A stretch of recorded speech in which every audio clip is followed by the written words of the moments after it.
All right, good morning, everybody. Well, yeah, a few seconds, we'll go ahead and get started since if you had a chance to look at the agenda, it is a little packed.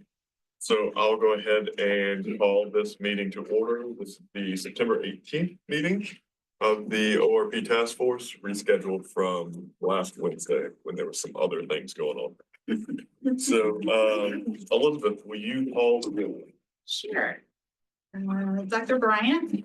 Here. Dr. Dooms? Here. Dr. Horowski? Here. Okay. I'm going to apologize now if I mess up any names, as always. Ms. Doucette? Here. Dr. Fountain? Here. Mr. Fleming? Here. Dr. Arbuthnot? Okay. Mr. Herbal? Here.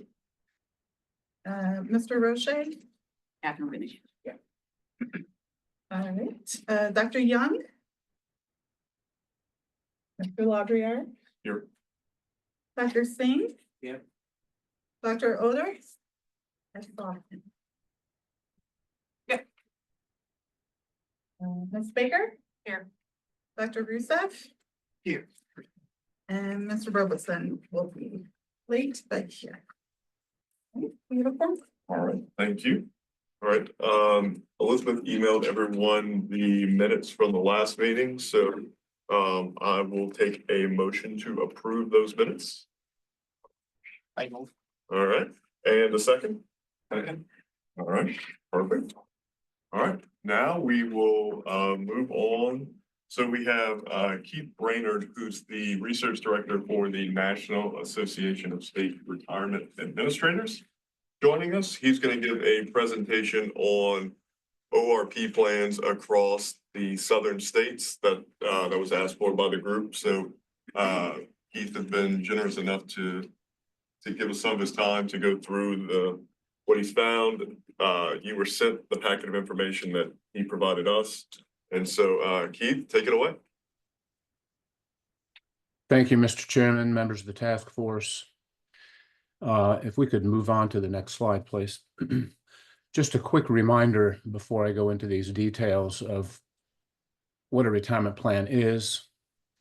It's a human resources management tool intended to enable employers to attract and retain qualified employees who you need to perform essential public services. It's one component of compensation along with salary, other benefits, work culture, and so on. But that's its primary purpose, attract and retain qualified employees. Next slide, please. So as you indicated, Mr. Chairman, I was asked to compile information regarding retirement benefits for higher education faculty and staff in Southeastern Conference schools. As you all likely know, there are 16 universities who are in the Southeastern Conference, and I'd like to walk through the retirement plans that are available to those folks. So in Alabama, the two schools in the Southeastern Conference, the University of Alabama and Auburn, those who come to work there have no choice. They participate in the traditional pension plan that's administered by the retirement systems of Alabama. Likewise, with no choice, are four other institutions, the Universities of Arkansas, Kentucky, and Missouri, and also Vanderbilt University. They participate in a defined contribution plan. They have no choice. In one instance, the University of Tennessee, higher education faculty and staff have a choice. They may participate in the hybrid plan, which is a traditional pension plan with a more modest pension retirement benefit combined with, excuse me, participation in a defined contribution plan, or they may elect the optional retirement plan, which is a defined contribution plan. That hybrid plan is the plan that is in place for substantially nearly all public employees in the state of Tennessee, school teachers, state employees, employees of local governments that have elected to participate in the Tennessee retirement system. And that leaves, excuse me, that leaves 9 other institutions that provide a choice of retirement plan to higher education faculty and staff. Next slide, please. So one important fact that we really should focus on for a moment is the issue of Social Security. And of the 16 schools in the Southeastern Conference, Louisiana State University is the only school whose employees do not participate in Social Security. Roughly 25 to 30% of employees of state and local government in the United States do not participate in Social Security. That includes about 40% of public school teachers, a majority of firefighters and police officers, and most to substantially all employees in 7 states, of which Louisiana is one, do not participate in Social Security. We tend to think in terms of retirement planning, we tend to think of Social Security as being there. It's a given for most employees in the workforce in the United States, and it provides a basic floor of a retirement benefit. When Social Security is not available, it is a key consideration in terms of the retirement plan design. Social Security is an assured source of retirement income for people who work. And of course, when Social Security is not there, it has to be considered in terms of what that retirement plan looks like. So I would encourage you to keep in mind the fact that, of course, Louisiana public employees do not participate in Social Security. Their retirement plan should reflect that fact.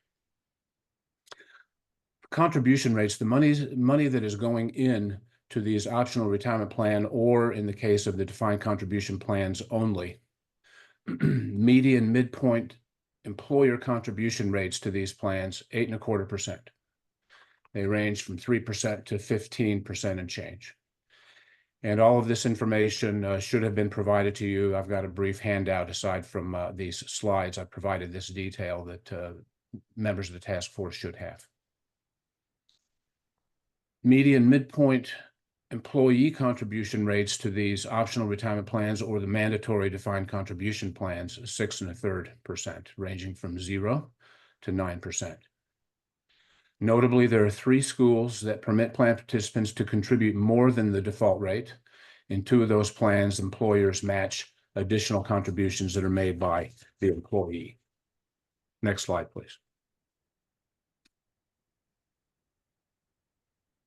The default options in switching plans. Default refers to the plan the employee ends up in if the employee does not make a choice. Studies show that majority of employees, public employees anyway, who are given a choice of retirement plan do not choose. They either decide to not decide, or for whatever reason, they don't decide. And so the default option matters because whatever the default is, a lot of employees are going to end up in that plan. So of the 10 schools that we walked through a moment ago that offer new hires a choice of plans, at 8 of those, the default option is the traditional pension plan. Exceptions are the University of Florida, where the default option is a defined contribution plan, 401k type plan. University of Tennessee, the default is a hybrid plan, traditional pension, more modest, combined with the 401k type plan. And then the elected or default option is irrevocable. That means employees may not change their minds later on in their careers. In all of these schools that offer a choice, except 3, Florida, LSU, and the University of South Carolina. As you know, LSU and also the University of South Carolina permit those who elected the optional retirement plan to switch to the pension plan within the first 5 years of their employment. University of Florida is a little different. They allow many plan participants, and I'll describe many in a moment, one additional opportunity at any point during their career prior to retirement to switch plans.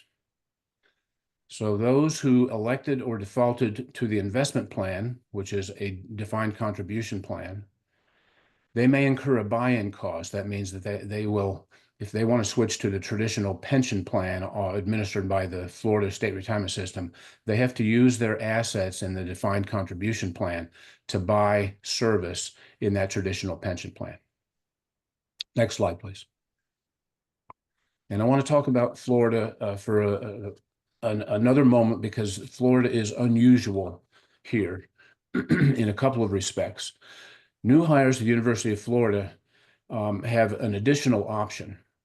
They may choose from either the Florida Retirement System traditional pension plan, or depending on their position, one of two defined contribution plans. The State University System optional retirement plan is one option, that's a defined contribution plan, or the Florida Retirement System investment plan.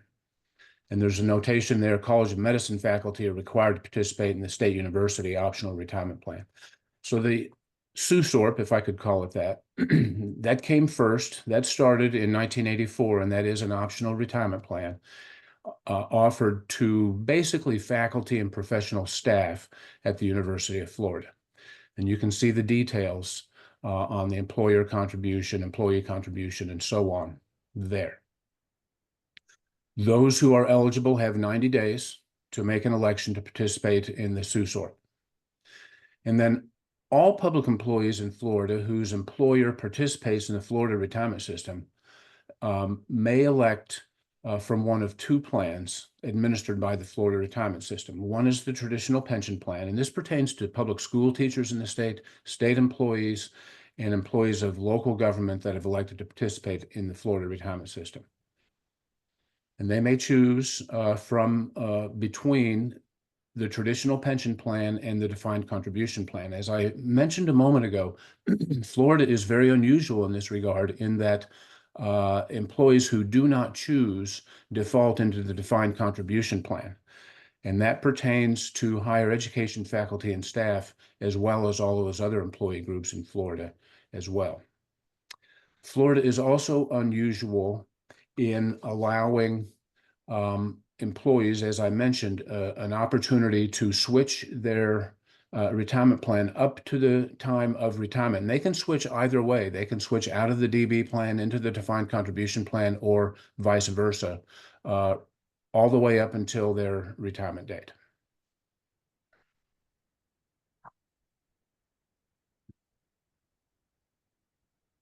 That's the end of my prepared remarks, and I'd be happy to answer any questions or provide follow-up information if the task force would like that. Thank you, Keith. I open the floor to any questions that y'all may have for this.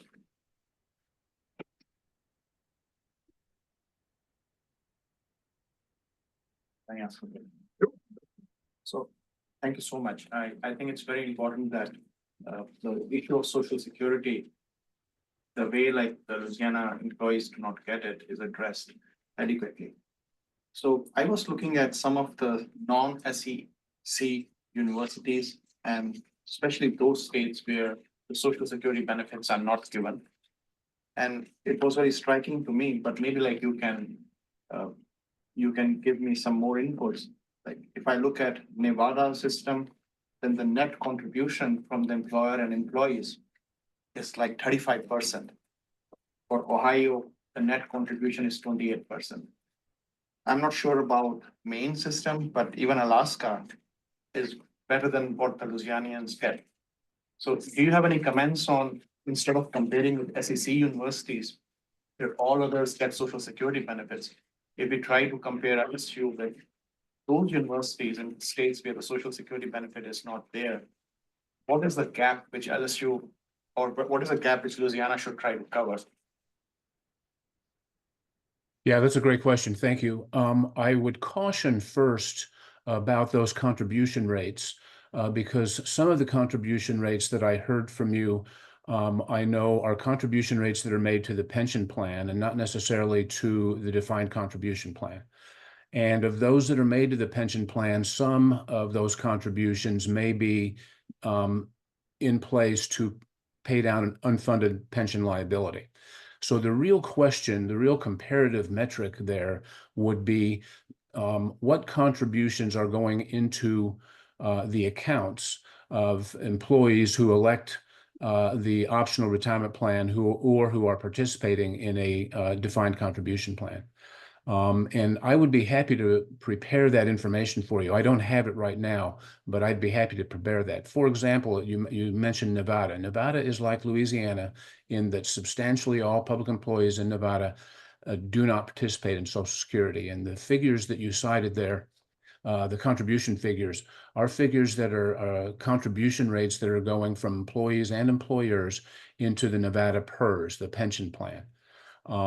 How much is going into the defined contribution accounts of those who are participating in the optional retirement plan in Nevada is a different matter. And it's that kind of information that if it would be helpful to you, I would be happy to compile. That would be the most relevant comparative information. Thank you so much. I was trying to be careful to cite the ORP figures, but it's quite likely I might have overlooked something. So if that kind of information can be made available, I think then we can have a real comparison of where Louisiana stands with retirement benefits compared to the states which don't give Social Security. But as a thumb of rule, when we look at Social Security and the ORP plans, generally the idea is that ORP plans should only be assisting the Social Security benefits. They should not be the entire meat there once the person retires. And I thought that generally the number is like, it should be doubled. Like if there is no Social Security in place, then comparing to the Social Security states, the percentage should be roughly double of what it should be. But I might be completely wrong on this. Well, there's no one right answer. Double sounds high. You know, Social Security is a number of things. It's basically a social insurance program. It provides disability benefits. It provides benefits to families and children of deceased individuals and so on. I would say that a contribution rate of, say, 12 or 15% by itself without Social Security would be produce a relatively low benefit, and certainly compared to what Social Security would be able to provide.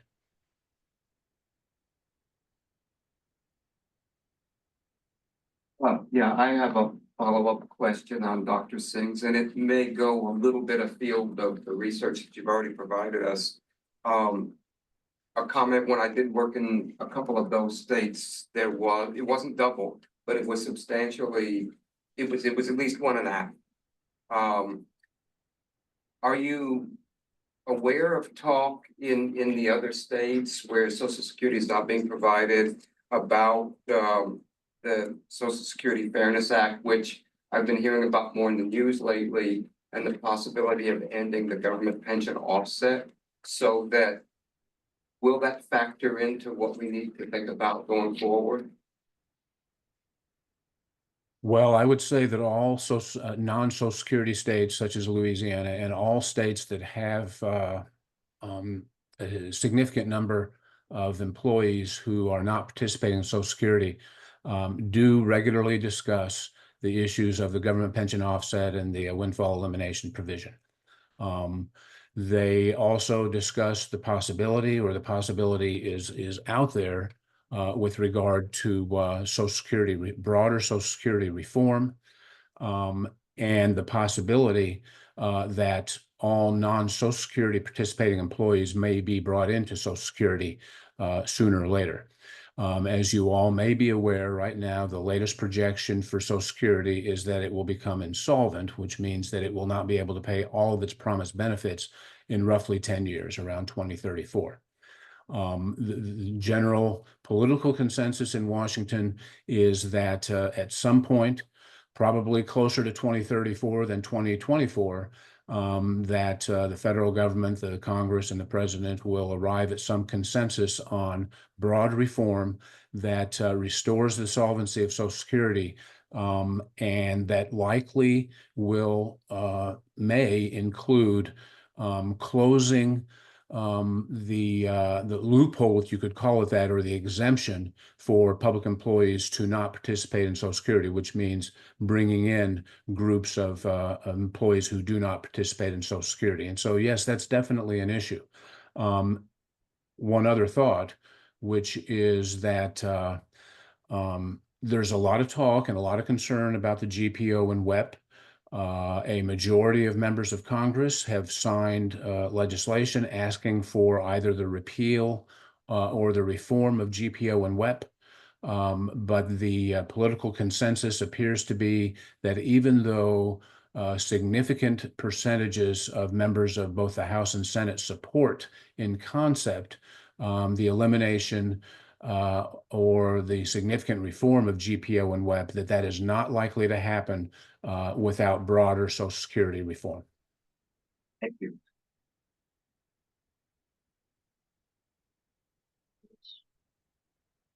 Keith, I have one specifically about Texas. I know you mentioned A&M and UT Austin in here, but around the rest of the state of Texas, do they have anything about switching plans within a certain number of years or anything, or is it?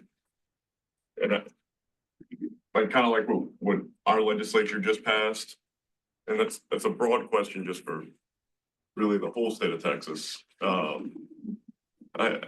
I know you mentioned in here, Florida allows you to change right before retirement if you want. And South Carolina has a provision, but just curious if there was, I guess, any of our border states for outside of universities just have a provision to allow a change from DB to ORP or ORP to DB. Excuse me, my understanding, and I'll confirm this, I'm pretty sure this is correct, is that all of the institutions of higher education in Texas, which would be the UT system, the A&M system, the community college system, operate under the same umbrella, which is reflected in the information that I have provided. Namely, it's an irrevocable choice once that employee chooses after 90 days.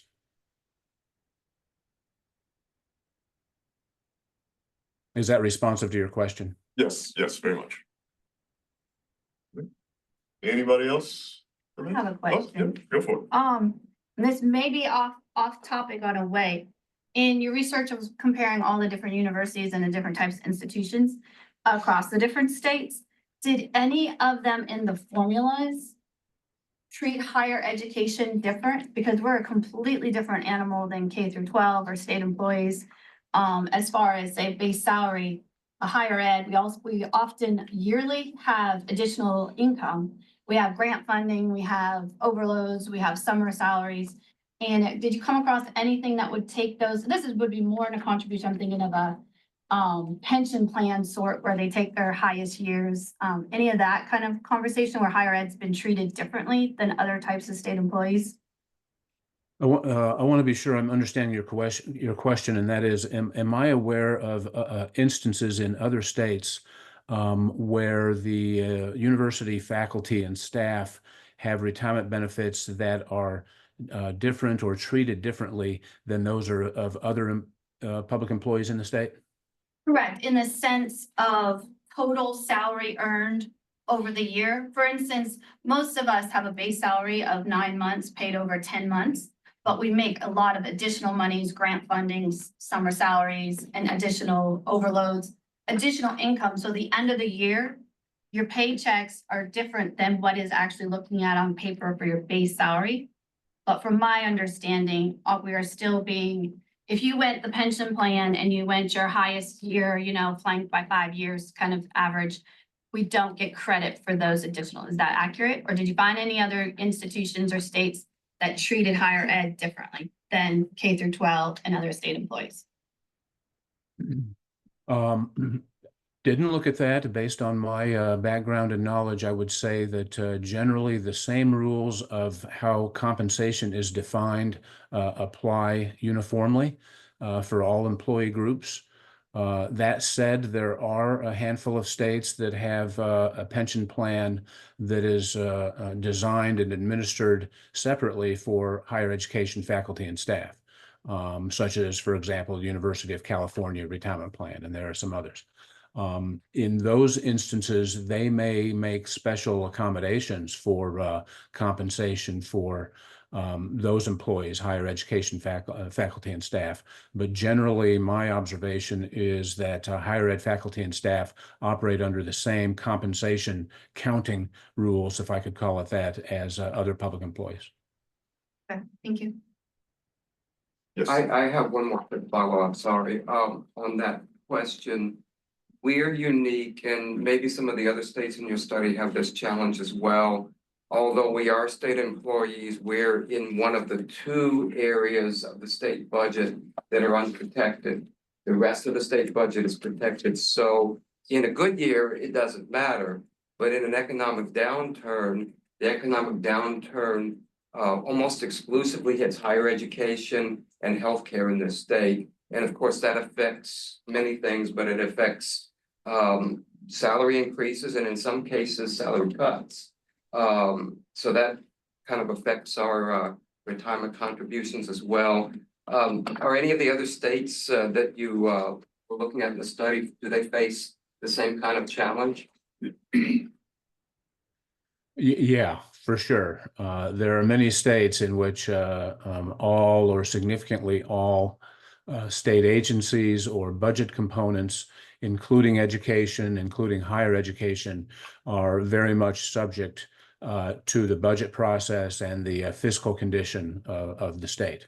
There are some where the higher ed tends to be less affected by the fiscal condition of the state, but there certainly are many states in which higher ed is in the sort of in the same boat as everybody else. Thanks. Yes. Yes, I'm sorry, I should have asked it earlier. So, is it possible to know, or if you have a estimate on what is the median administrative fee by the ORP vendors in the SEC universities or states versus the US? Like, that's my first question. And the follow-up question to that is there a trend to move away from the percentage administrative fee to a flat fee? And is that trend happening, or is that desirable?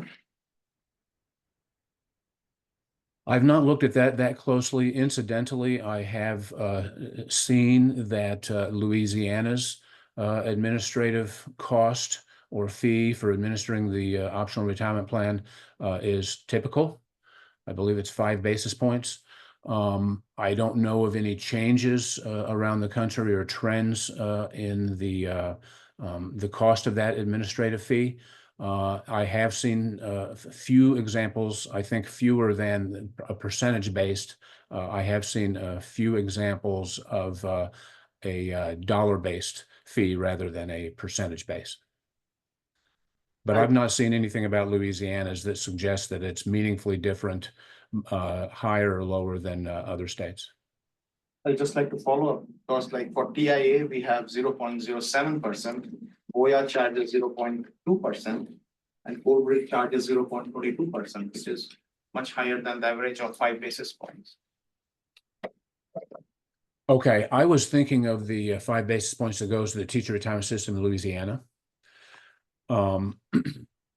And what you referred to there, I think that it's fair to say that TIA CREF does generally tend to be on the higher end of its peer group in terms of the admin fee that's paid. TIA is, you know, they're an excellent organization. They've been around forever, probably the first in this space.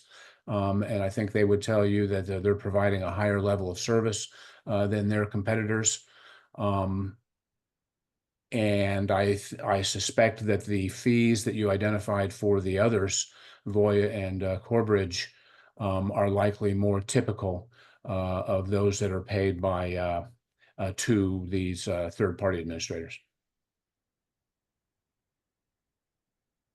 All right. Well, Keith, thank you so much for your information. We'll follow up to get any other questions we have sent to you, and if there's anything else you can provide us. Thank you. I wish you luck. Thank you, Keith. All right, we'll move on to the second agenda item. Let's see.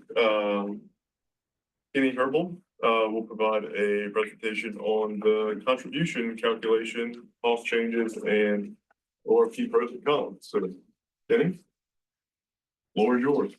Okay, so most of what we're going to be talking about is cost.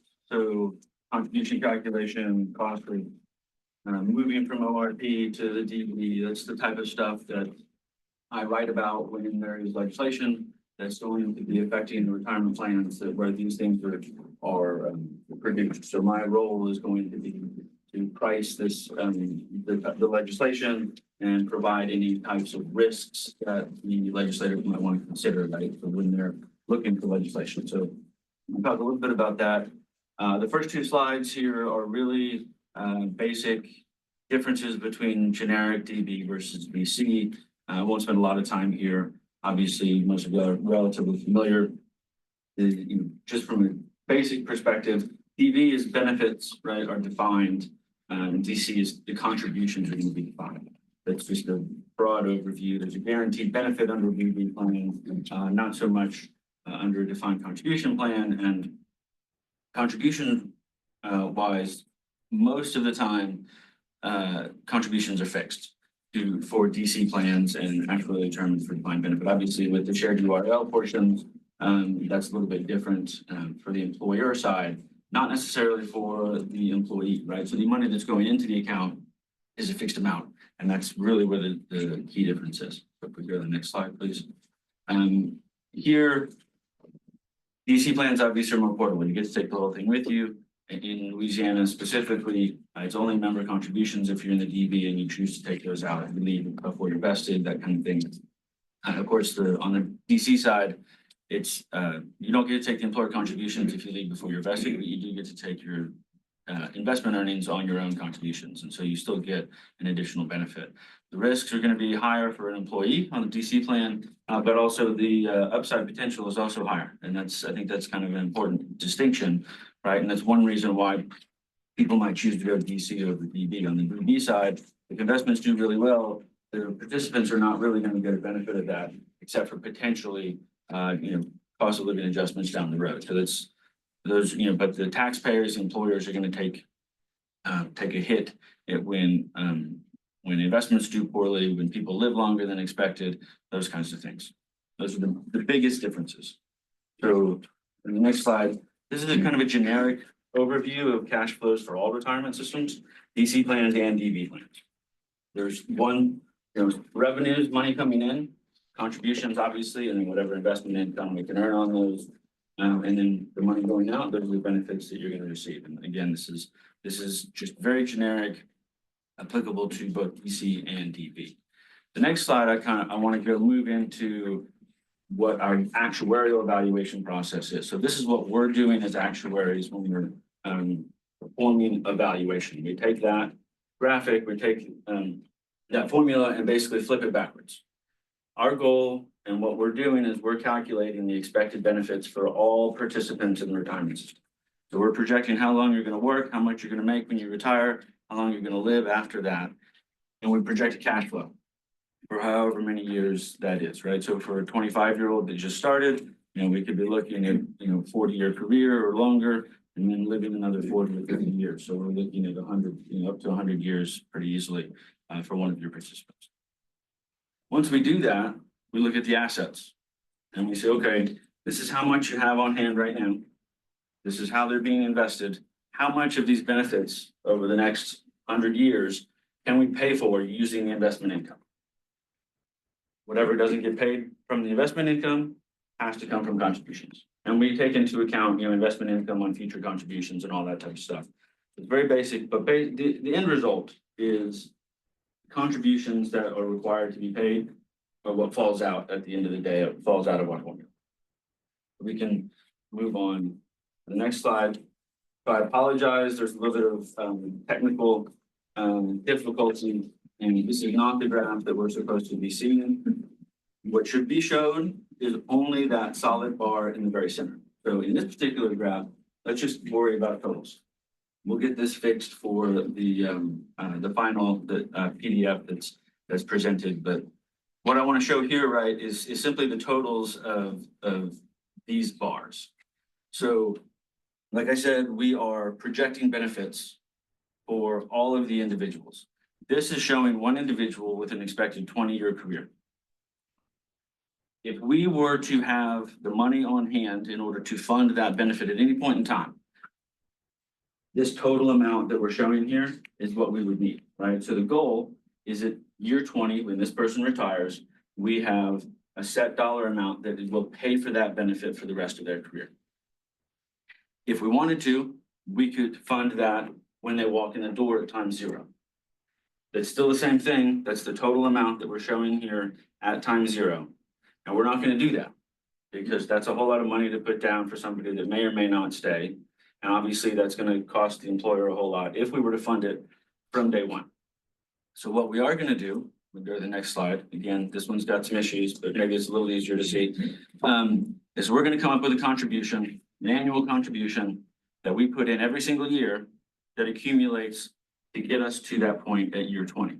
And so that's little blue boxes that are kind of in the middle of each of these bars. And so in this particular graph, what we're paying attention to is the solid bar that's in the very center.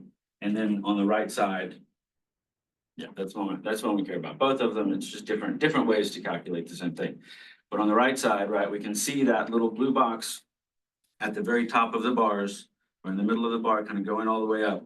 And the size gets slightly bigger over time. That's on a dollar basis because we are calculating this on a percentage of pay, right? So all we're doing is we're saying, how much money do we need to put in every single year in order to fund this person's benefit by the time they retire? So if we go to the next slide, and we come up with a benchmark that we call the accrued liability to say, if we hit all of our assumptions, we get those contributions, we get the expected earnings, the amount of money we should have on hand is our accrued liability, right? And so in this particular case, it's the green bar that's on the right side. On top of that green bar is the little blue box from the last slide. That is our normal cost, which is our annual contribution amount. Again, assuming that we hit all of our assumptions from the day this person walks in the door. Obviously, that doesn't always happen. And we have gains and losses. So I think the next slide, we are switching to talk about what's actually occurring. This just looks at the difference between the actual optional retirement plan contribution and defined benefit plan contribution right now.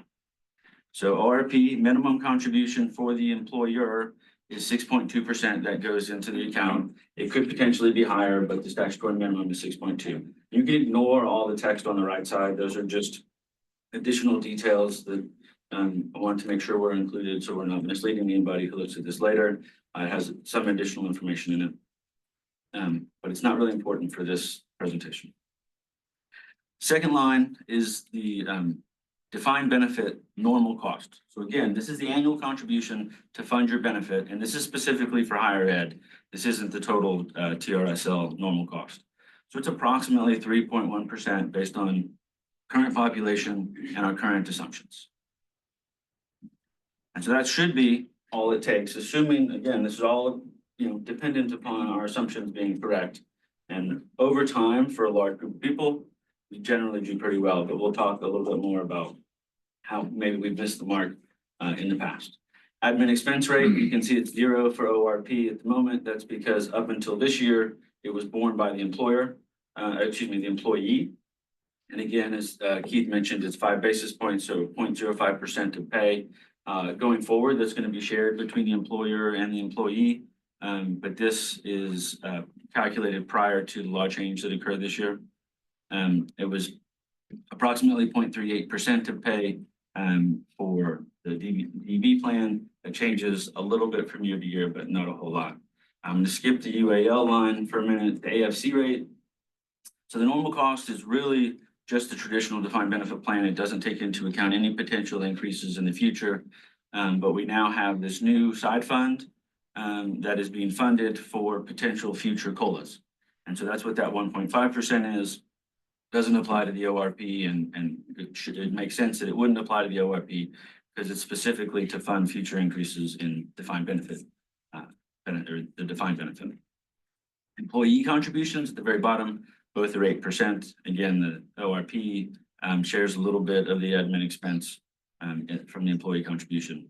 Now the shared UAL rate, this is applied across all employees of eligible employers, right? So even if you're in the ORP, your employer is paying a piece of the UAL to the defined benefit plan. This is relatively common. And it is a policy decision. It's not, there's nothing that says that this has to occur this way. It is a policy decision. But there are a number of incentives, employer incentives and employee incentive, behavioral incentives, basically, why you would want to do this. Because if this wasn't there, right, and we knock out almost 16% of the employer contribution, employers might be significantly more inclined to strongly encourage their employees to participate in the ORP instead of the DB plan. And then those costs are shifted. Now, again, this is also a function of past employees that maybe we should have paid slightly more for one reason or another. So the employer potentially should still be paying for those employees. This is to some degree a function of how we spread this cost across employers, right? We all do this based on percentage of pay instead of assigning a specific dollar amount in order to make it a little bit more equal. And so it's really it's a bit of a function of how we kind of do this to simplify it and make it easy to share across employers, make it easy to express how much we're supposed to pay, that kind of thing. So there's a lot more detail that goes into why you would want to do this, but we won't get into that today. So I want to talk about where some of that has come from for TSRO in particular on the next slide. This one I think came through okay. We're going back to 2010 to start, large part because a whole bunch of changes were made in 2009. And so this is really the easiest way to start having this conversation. So if we look at 2010, the bottom two sections of this bar are what's called the OAB and the EAAB. These are basically legacy costs, a whole bunch of gains and losses from the past were rolled up into two different bases. And those are scheduled to be paid off within a certain period of time. A big part of this is because contributions were significantly lower than they probably should have been in the past. And I don't think anyone really argues with that statement, right? We know that we were not even paying the interest that was accruing on the existing unfunded at various points in time. And so that has basically resulted in a good portion of the unfunded as of 2010. And then during the fiscal year that ended in 2010, we had a fairly substantial investment loss. And so that's the very top bar, or very top section that sits on top of that bar. And so as you see through time, these are cumulative amounts. These are not annual changes, just FYI. You can see that the OAB and the EAAB are coming down pretty substantially. The investment loss kind of moves around a little bit, but is coming down. I think it's worth noting that the OAB and the EAAB are coming down faster than they might otherwise, because we're taking investment gains and applying them to those bases as opposed to offsetting previous losses at various points. And that's just a legislative decision. Again, it's a policy decision and how this whole thing is structured. The total gain, the total unfunded accrued liability would still be approximately the same if it was in a different box or in a different bucket. But that's one of the reasons why the investment loss maybe doesn't decrease as much as it might otherwise.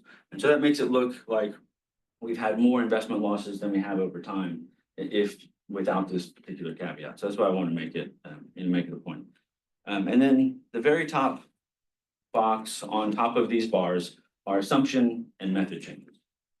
A big portion of that is going to be reducing our assumed investment returns, right?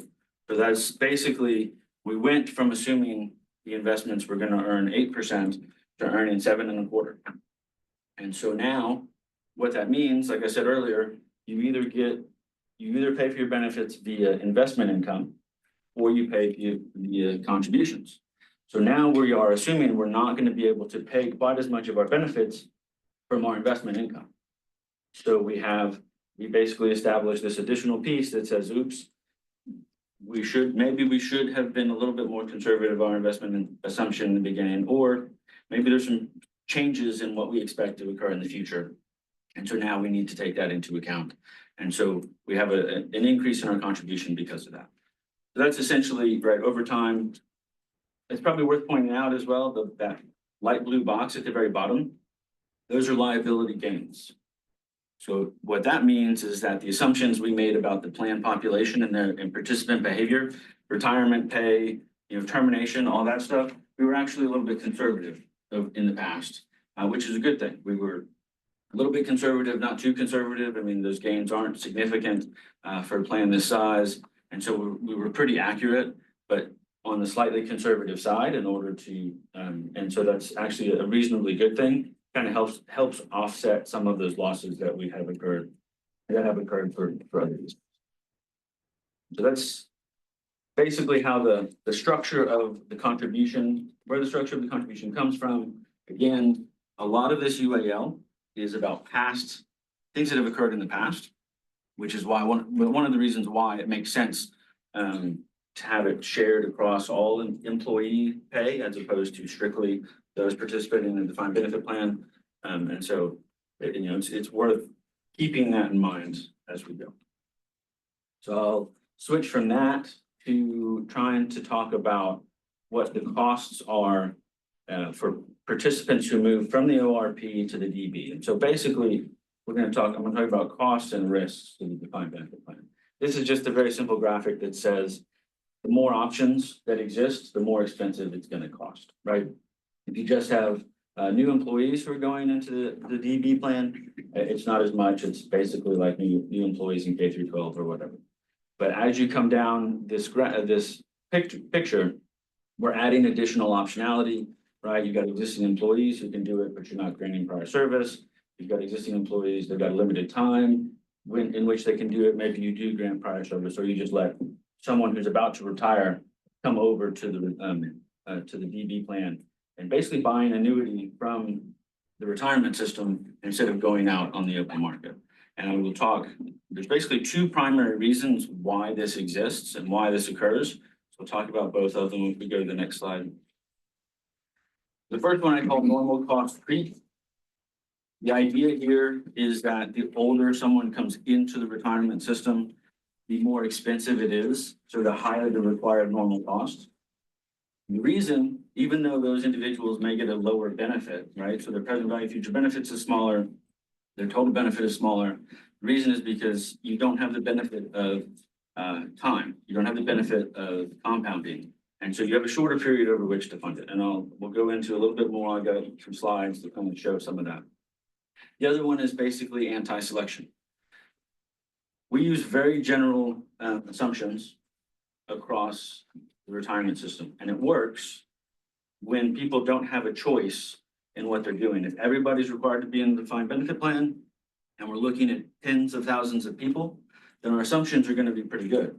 But one individual knows their risk factors much better than we do.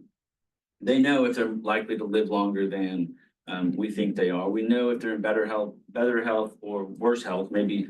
So people who are more likely to take advantage of this are more likely to cost more because they know they're going to cost more, because you can get a better benefit from the retirement system than you can out in the on the market. And they're also not exactly anti-selection, but the retirement system is actually offering advantageous purchase rates compared to the market as well, just because of the assumptions and legislature that defines how this needs to occur. So let's go to the next slide. We'll talk about normal cost creep a little bit. So if my slides had worked correctly earlier, we would have seen something that looks a little bit more like this. This is the accrued liability in green and the normal cost. So I just wanted to remind you, this is kind of what this looks like. We've got this normal cost that grows over time over a 20-year career. So if we go to the next slide, we're going to look at somebody who's an identical individual, but instead of 20 years, they come in at time 10 instead. They only earn 10 years of service. So if you notice, their benefit is basically half at year 20. So again, same salary, same age, they just happen to enter the defined benefit plan at year 10. So this would be like somebody who had the option, no prior service is granted, they just decided, hey, I'm coming in. And so this is a lot like the option that's given now at 5 years. You come in a little bit later. It's hard to see in here, but those boxes that represent the normal cost are a little bit higher for that shorter that period. So we're going to zoom in on that on the next slide. This compares normal cost rates only over that 20-year period essentially, and we see what it looks like. So the light blue is a 20-year career. It's approximately 1.37% for this example that I created. It's purely fictional numbers, and so it's not specifically related to TRSL. This was just for an example purpose. Same type of, accrual structure, same type of person. If they come in at 10 years instead, it's now 1.61% of pay. Obviously, it's a higher dollar amount, and this essentially, the more people we have that kind of come in later in their career that maybe switch, those that realize, hey, I'm going to get tenure, or they're now tenured, and they're like, the DC plan really isn't working out for me. I want to come over and I think I can get a better benefit, so I'm going to go that direction instead. You end up with a higher average age of plan entrance, which ultimately results in the total average normal cost that's spread across all the employers going up a little bit. And so that's why I called it the creep. It kind of shifts up slightly as the more you have a higher age population coming into the retirement system. I think the next slide moves us to, so we're going to talk about anti-selection. This was intended to show you just the right two column or right two bars on this. So on the right side is accrued liability, and then, the right side is accrued liability, normal cost. The middle is present value future benefit. Again, present value future benefits is the dollar amount that we need to have today to fund your whole benefit, right? So that's basically what we expect at any point in time, the cost of your benefit to be. That's not, so if you come in and you're able to purchase service, that's not actually what the retirement system charges you either. Even though that's what the actuary says, based on how long we think you're gonna work here, based on how much we think you're gonna make for the rest of your career, this is how much we think it actually costs today for this change in your benefit. We're gonna charge you the change in the accrued liability. So I think if we go to the next slide, I have some examples. Now, these are extremely rough estimates. These are not the actual assumptions that TRSL uses. These are assumptions that are used in evaluation, so they're reasonably close, but they're not exact. The purpose here is to just give you a sense of the change of the magnitude between the different things, what you might be charged, what we think it's going to cost, and how much it would cost you to go buy that annuity on the open market. So what we're looking at is 3 different people. I'm showing current service, how much service they would expect to have at age 65.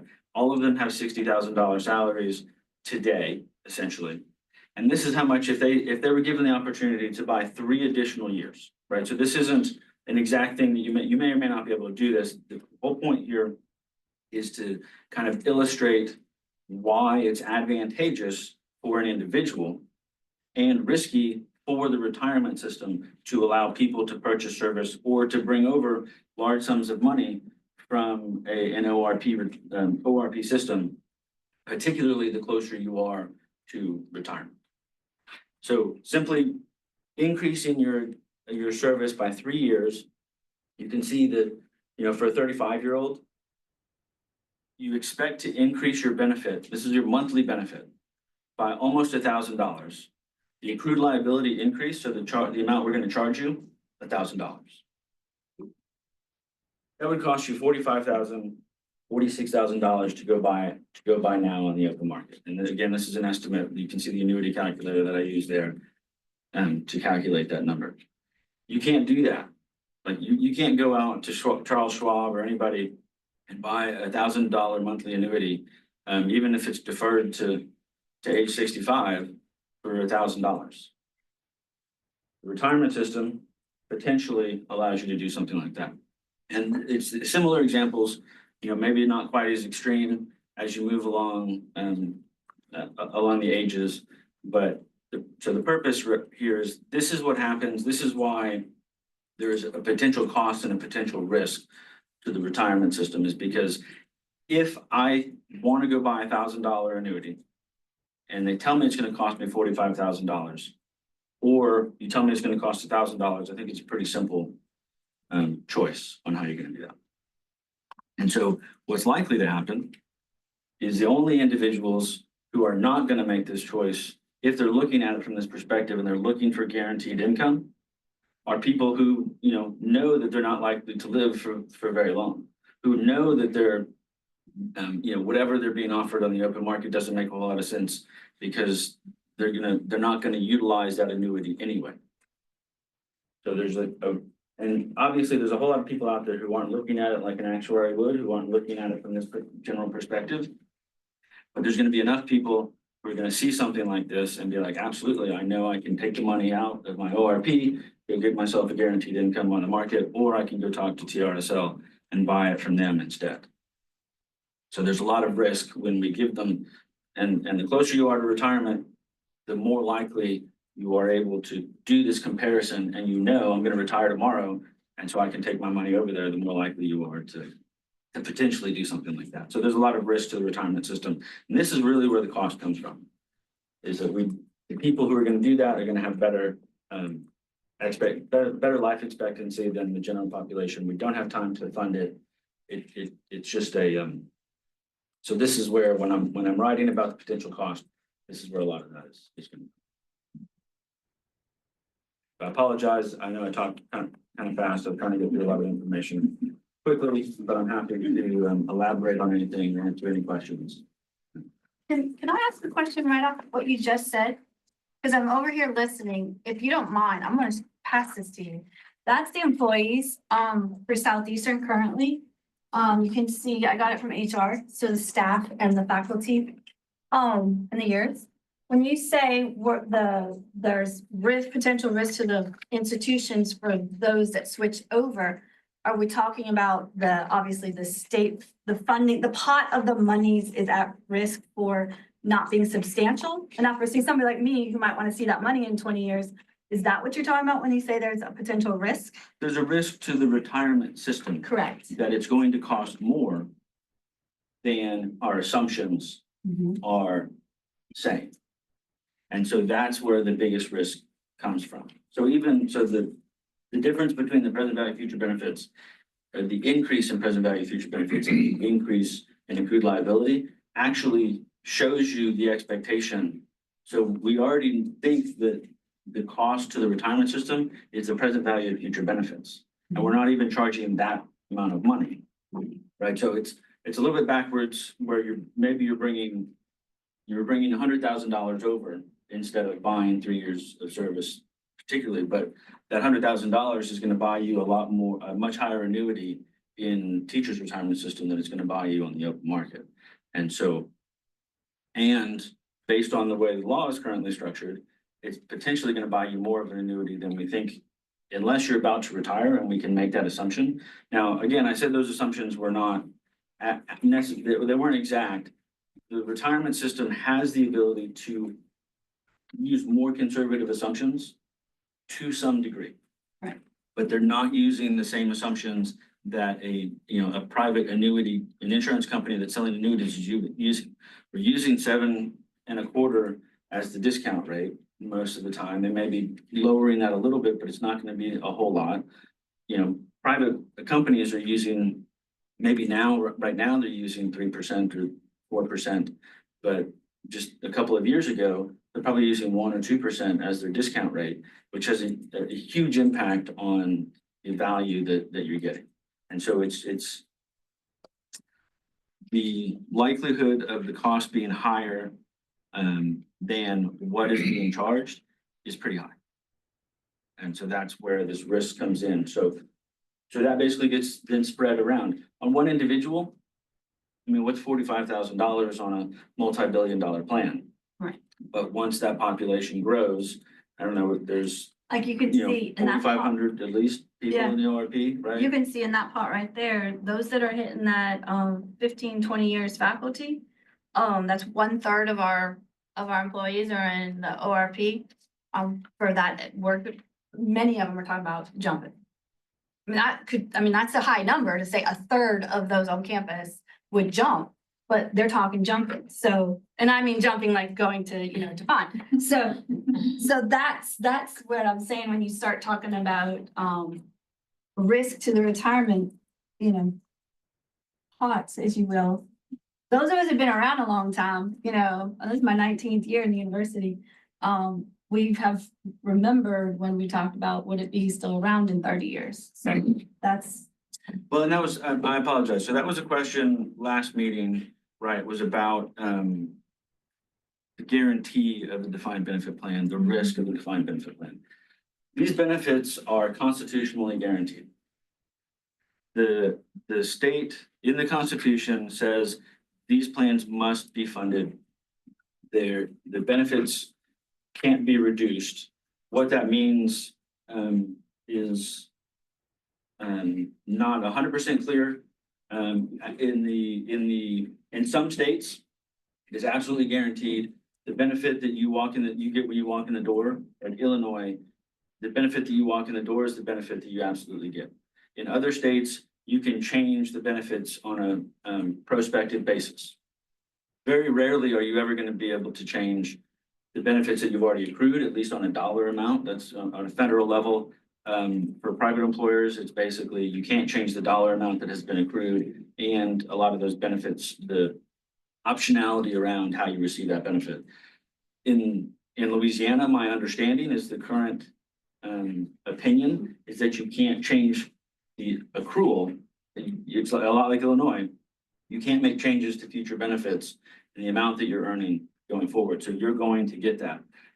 And I don't think that's been completely tested in the courts, but at a minimum, you're not going to change the amount that you are accruing, or excuse me, the amount that you've earned to date. So for someone who switches from the ORP to the DB, obviously the older you are, the lower the benefit that's going to accrue. There is some potential risk that there's a change to how much you actually get to earn going forward. But generally speaking, that's not something that has occurred in Louisiana. They've not changed. And when a change was attempted, that did go through the courts and was reversed, and basically it was ruled unconstitutional. I don't know the legal reasoning behind all of that, but there was a change a few years back to the lasers that was then struck down in the courts. So practically, what would happen if we're in a financial crisis in the state in 15 years? Future benefits would go down, and or some sort of tax would have to go up to continue to fund this if it's constitutionally mandated, right? I mean, so yeah, you may change benefits for new employees. They may decide to extend, right? So that UAL payment schedule, they may decide to extend it and make it longer, so that lowers the contribution to the employer, gives them some relief over time. So that's a legal requirement for the most part. And so that could potentially be changed and could be extended. But yes, there's a constitutional protection that certainly prevents these benefits from likely being changed in the future for existing employees. So Kenny, just kind of, so when he talks about, you saw the picture where you had the small, that you got bigger as the ability to buy service credit or just start anew. The example in terms of the purchase related to the risk and the cost, I think we kind of went in the direction of the sustainability of the system. So I want to, if you could back up and just translate, if the experience changes, if the cost increases. So 1989 constitutional amendment required the systems to be actuarially sound. So all of the calculations that go into it ensure that the benefits that are promised will be paid. Let's say there is the ability to purchase service credit. And you go, we think of that as step one, and that is offered, and we go to that bigger universe. What happens? So when you say there are costs and when you say there's risk, how does that translate when you're determining that the assumptions are different? Does it translate to simply the employer costs are going to be higher than the plan that's being provided now? That's a good question. So the employee contribution requirements are outlined in statute, right? So those would not be expected to change. And so any increase in cost would automatically shift into the employer contribution. It doesn't necessarily show up immediately, right? So over our assumptions won't necessarily change immediately. because we don't really know how people would behave, right? And we could make some estimates and show a range or something like that, but you know, we don't have a lot of data at that point in time to make a reasonable estimate. So we're kind of wait to see, and then once every 5 years, the retirement system looks back at what actually occurred over the last 5 years to look at actual experience. And then they make their adjustments to assumptions. And at that point is when we start seeing some of this stuff show up in the cost, right? So maybe when I said we were relatively conservative on participant behavior assumptions and we're getting some gains, now we start seeing liability losses because people are something is happening with the way people are behaving that is a little bit different than what we assume. So now we have an increase in our unfunded because we were off on our assumptions. We have an increase. So the normal cost is set every single year. It's based on the existing population. And it's really an estimate of if we were to fund all of these people at a level percent of pay over their entire expected career, what does that look like? Well, if the average population gets older with fewer years of service, then that's when we see that normal cost creep, because now our normal costs start to go up because our average population or our average entrant age is slightly higher. And so we see some of that. So it's not something, and so that's also one of the reasons why we talk about this in more generic terms in like the actuarial notes, is because it's very difficult to make these assumptions and say, we know this is going to happen, and this is how much it's going to cost. What we know is that some of this is going to happen, and we have an approximation. We can approximate it to some degree, but the assumptions could be, could vary pretty significantly, and it could be a wide variation in what that cost looks like. And so I'm more comfortable talking about it and saying, look, I understand that directionally what's going to happen, but trying to put a really fine point on it and saying, normal cost is going to go from 3.1 to 4.2 is just a little bit too precise and too exact for what I'm capable of doing. So, are the actuarial assumptions the same across the board, or are they looked at differently for a K through 12 versus an unclassified versus a faculty person? They are actually looked at differently based on the sub-plan that the participant is in. And again, it's once every 5 years. Their actuary puts together what's called an experience study.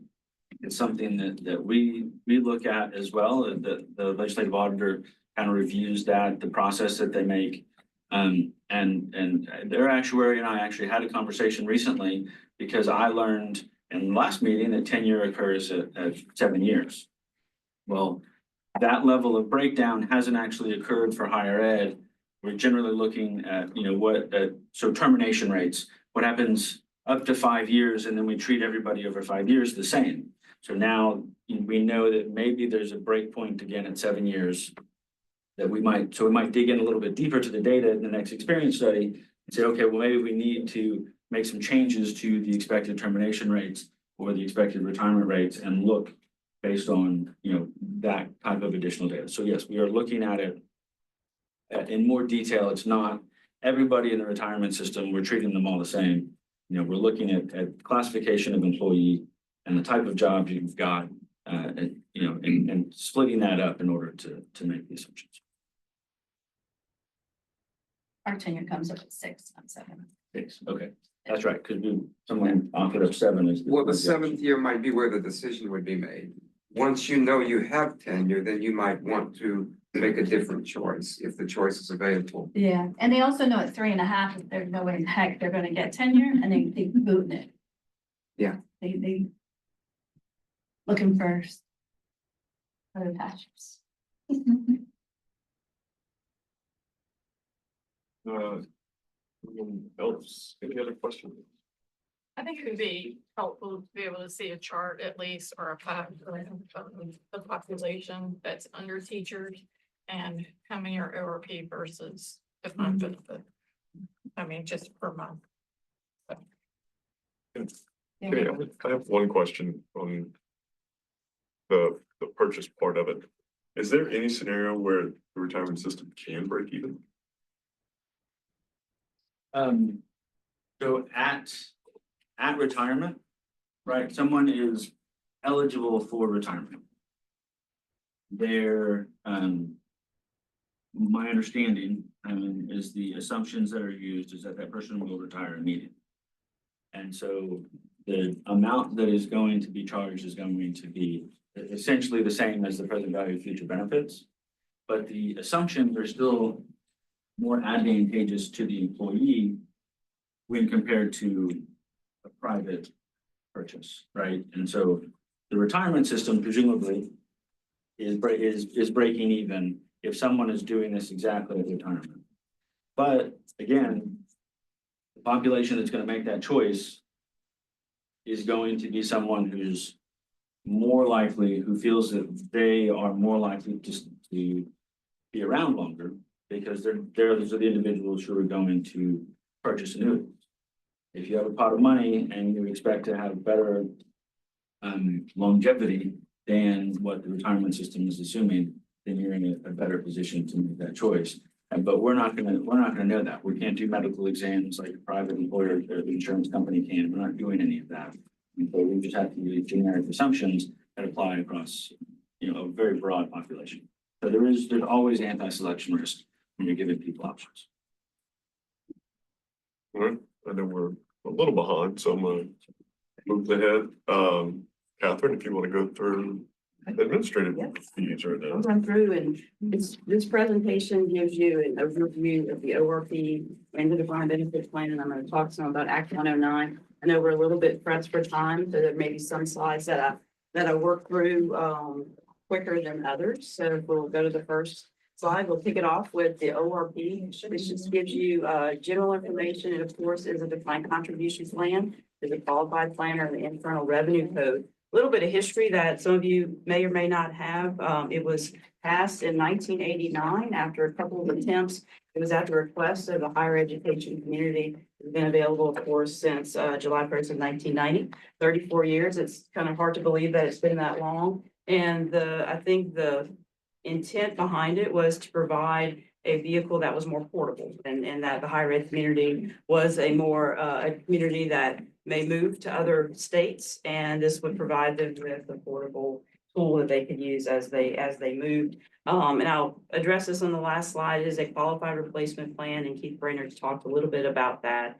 And I'll talk about the impact and why that is from the GPO and WEP perspective. And of course, it's available to unclassified staff as well as higher education institutions as well as higher education boards. If we go to the next page. Just gives you a little bit of a graphic about how the ORP works. You have an account, you are 100% vested. The minute you join the ORP, employee and employer contributions are pooled and invested by the designated carrier with the participant choosing the investment options. The performance of that account and their investments are what is their retirement is based upon. So if you look at the graphic on the side, just shows you how it works. The participant contributions of 7.95 and then 6.2 right now from the employers, and just kind of gives you more of a graphic view. If we go to the next page.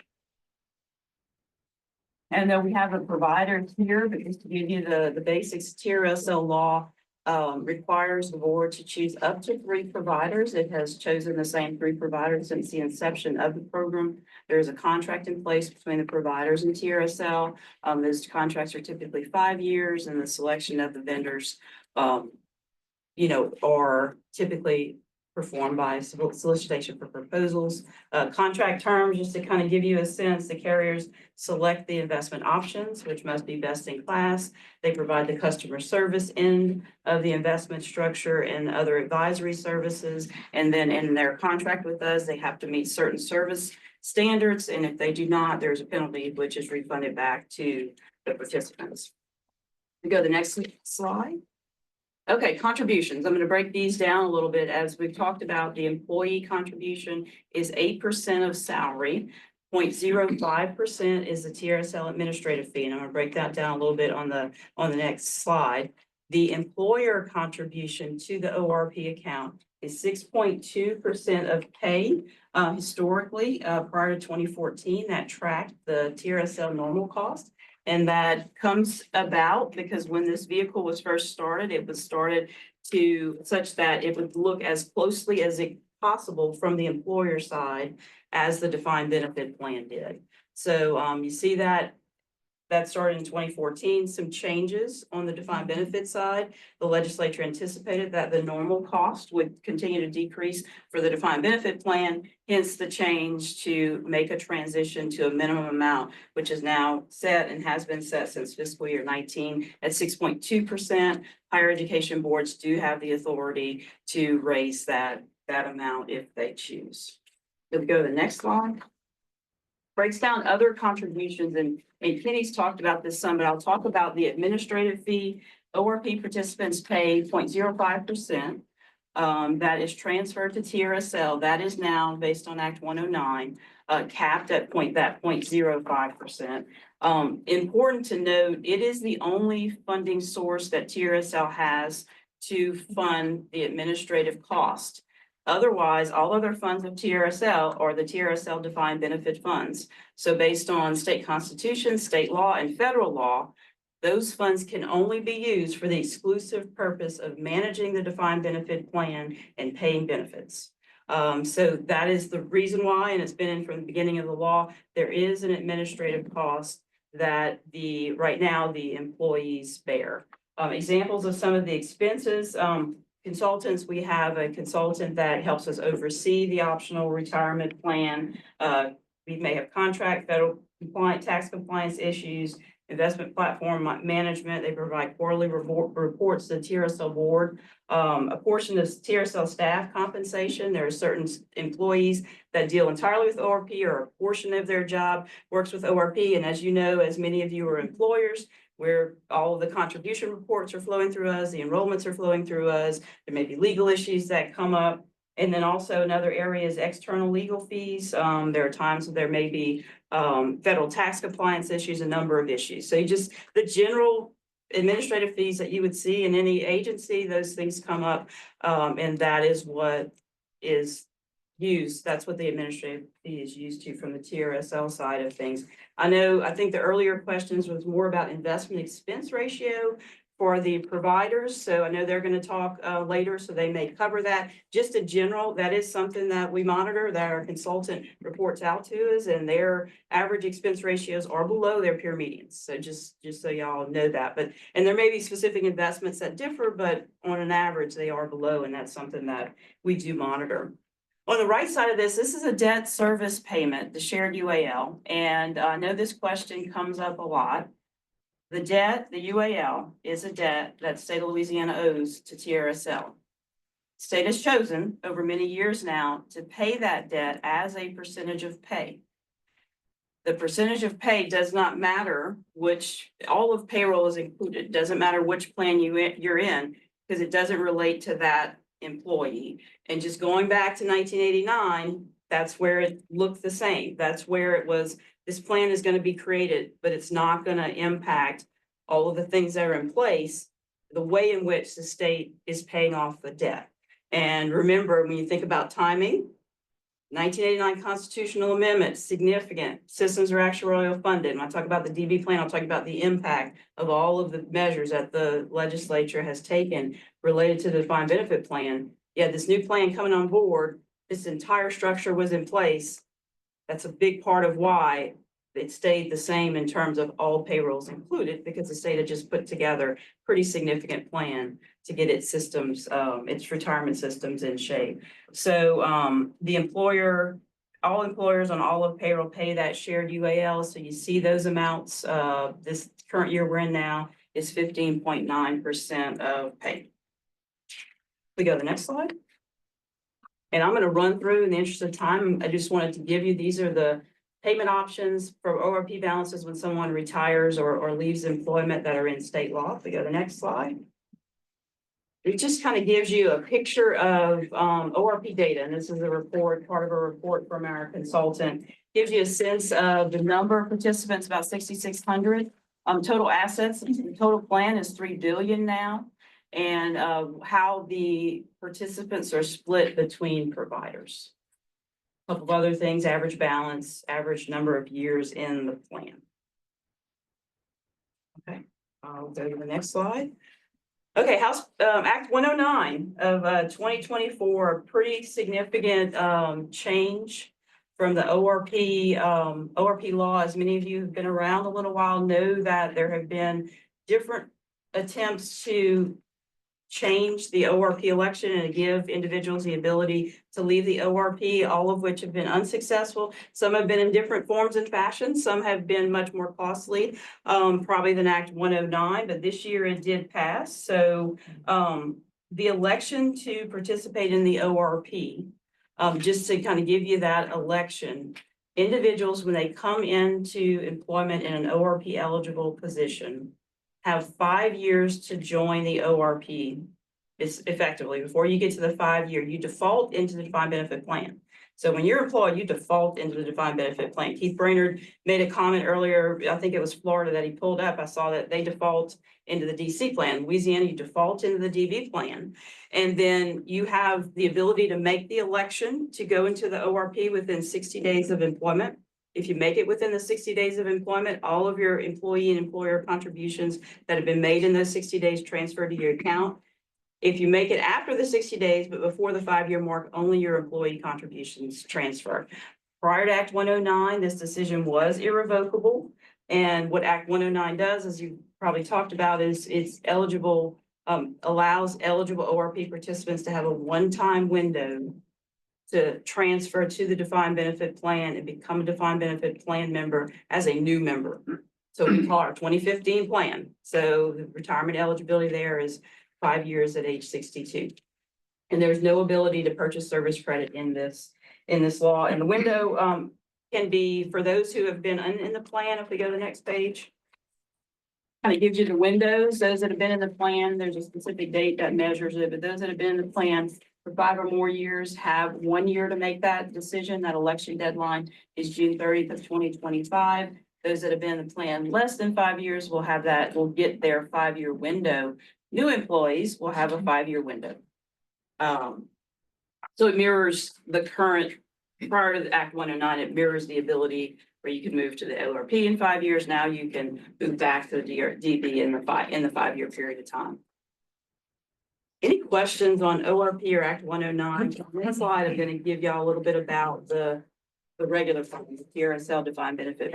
So based on what Kenny was saying about, you just don't know when people come, move over to the DB plan versus ORP. Why were y'all neutral on Act 109? So we were new, so this. Because I know in the past, right, that's been a, right. That was a question with legislation. So there have been 2 bills that have proposed that you could come into the defined benefit plan and be a new member.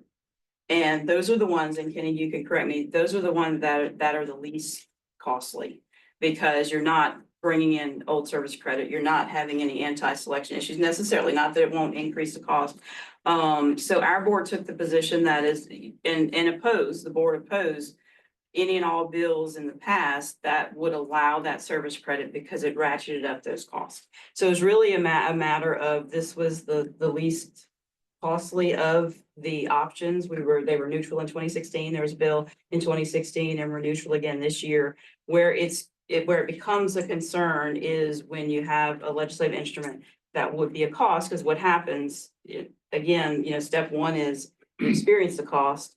And then because we're an actuarially sound system and have to be actuarially sound, that cost is going to be passed on. We're going to determine, the actuary is going to determine how much do we need to pay the benefits that are promised. It's just that amount that's needed may go up. That answer, that here? Yes. In 1990, when the ORP plan was enacted, the defined benefit plan had a 10-year vesting. I think lasers did. I don't know. Interesting. The okay, yeah. Which I think is significant when people are making a choice of which plan they go into. And then with Act 109, so anybody who used to work for the state took ORP, if they are not rehired before June 2025, they're still stuck in ORP, correct? They're not treated as a new hire. Yeah, and Ed Brannigan's here with me. I may ask him. I mean, those that were over 5 years, that may be the case. If they're under they're in their 5-year window. Is that the case for that group? Well, yeah, if you're in your 1-year window, you had to be actively contributing in June of 2024. So the 5-year people, that's anybody who's just an ORP on or after 2020, they have that 5-year window and they can make any time inside that 5-year window. I mean, prior to 8/1/2020, they're in the 1-year window, but they had to be actively contributing in June of 2024. So basically, they had to be employed and contributing to ORP. Yeah. Somebody who hasn't contributed since, I don't know, like 2018, they would not be able to come back in if they were hired today. Any more questions? I'll go on to go to the next slide, talk about the TRSL regular plan. So this is the plan that those individuals, if they make the selection to move in the TRSL defined benefit plan, and tell you what about it. It is a defined benefit plan, also a qualified plan under the Internal Revenue Code. The benefit that members of the defined benefit plan receive is based upon a formula that looks at years of service, final average compensation, and an accrual factor. Kind of give you a history, the plan's been around since 1936. We are set forth in state constitution. Of course, our plan document is in state law. All assets, again, this kind of relates, I mentioned this earlier, are held in trust and are there for the exclusive purpose of paying benefits and addressing any administrative expenses of the defined benefit plan. A 1987 constitutional amendment requires the system to be actuarially sound. A significant step for the state of Louisiana to make. Won't go into kind of reforms and lots of things that happened starting in 2009 to put the system in the position that's in now. But I can very confidently say Louisiana is ahead of the game as it relates to their defined benefit plans in many respects. All annual contributions by employers have been made since that constitutional amendment plan was put in place. And as a qualified replacement plan, it is all TRSL members are subject to WEP and GPO, and I'll talk a little bit about that with respect to the ORP in a minute. Eligibility, generally full-time employees of city and parish school boards, unless they're excluded, and in a different plan that relates to bus drivers, janitors, and maintenance personnel, and then full-time academic and administrative personnel in public colleges, universities, technical colleges are eligible for membership in the defined benefit plan. And just generally, and just to address the earnable comp question. So our earnable comp is much broader than lasers. For instance, lasers is base salary, but teachers earnable comp, which is what's reported to us, is the earnings as a full normal working time as a teacher, and a teacher is defined as an employee. So it's much broader. So just to kind of give you a sense that lasers is narrower than teachers on that, from that respect.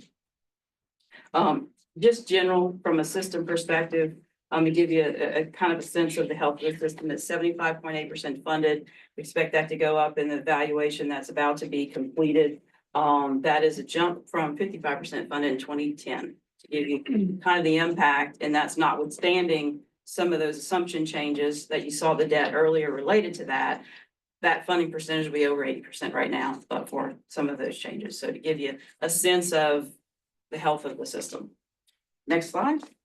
And Kenny went through a lot of this, so I'm not going to go into this in detail. It just kind of gives you the breakdown of the employer contributions and that normal cost at 3.1%, which is about half of what the contribution that's being made for the ORP participants. Next slide. Last one. And we get this question, and I think y'all are going to have somebody from Treasury come maybe next meeting to talk about GPO and WEP and all the specifics. But the question often comes up of why are ORP participants subject to WEP and GPO? And I think Keith somewhat hit on this earlier, but WEP and GPO apply to all public employee retirees who did not participate in Social Security. For the most part, Louisiana is elected, for its employees not participate in Social Security. So public employees only participate if you're mandated to do so. You're mandated to participate in Social Security if you're not in a qualified replacement plan. The measure that the IRS looks at to determine if you were in a qualified replacement plan for a defined contribution account plan is whether or not 7.5% of pay goes into that account. It can be a combination of employee and employer contributions, as we've said. The ORP contribution is 7.95%. So it's met from that perspective, it's automatically met. So as a result of that, ORP is a qualified replacement plan. There's no mandated social security, and that's why GPO and WAP apply to ORP participants. And like I said, I think Treasury would go into all the specifics around that. So that's 7.5%. You can count as the employee pays it or the employer. It's not just that the employer would pay the 7.5. It's either, it's a combo. You can look at a combo. Or Okay. either or, yeah. It just has to be 7.5% going into the account. So you would have to contribute nothing and they would still not have it. Okay. Any questions? And I went through that pretty quickly. Thank you, Devin. All right. Now we'll move on, for the ORP vendor overviews. First will be TIA Prep with, David Swallow. So, yep.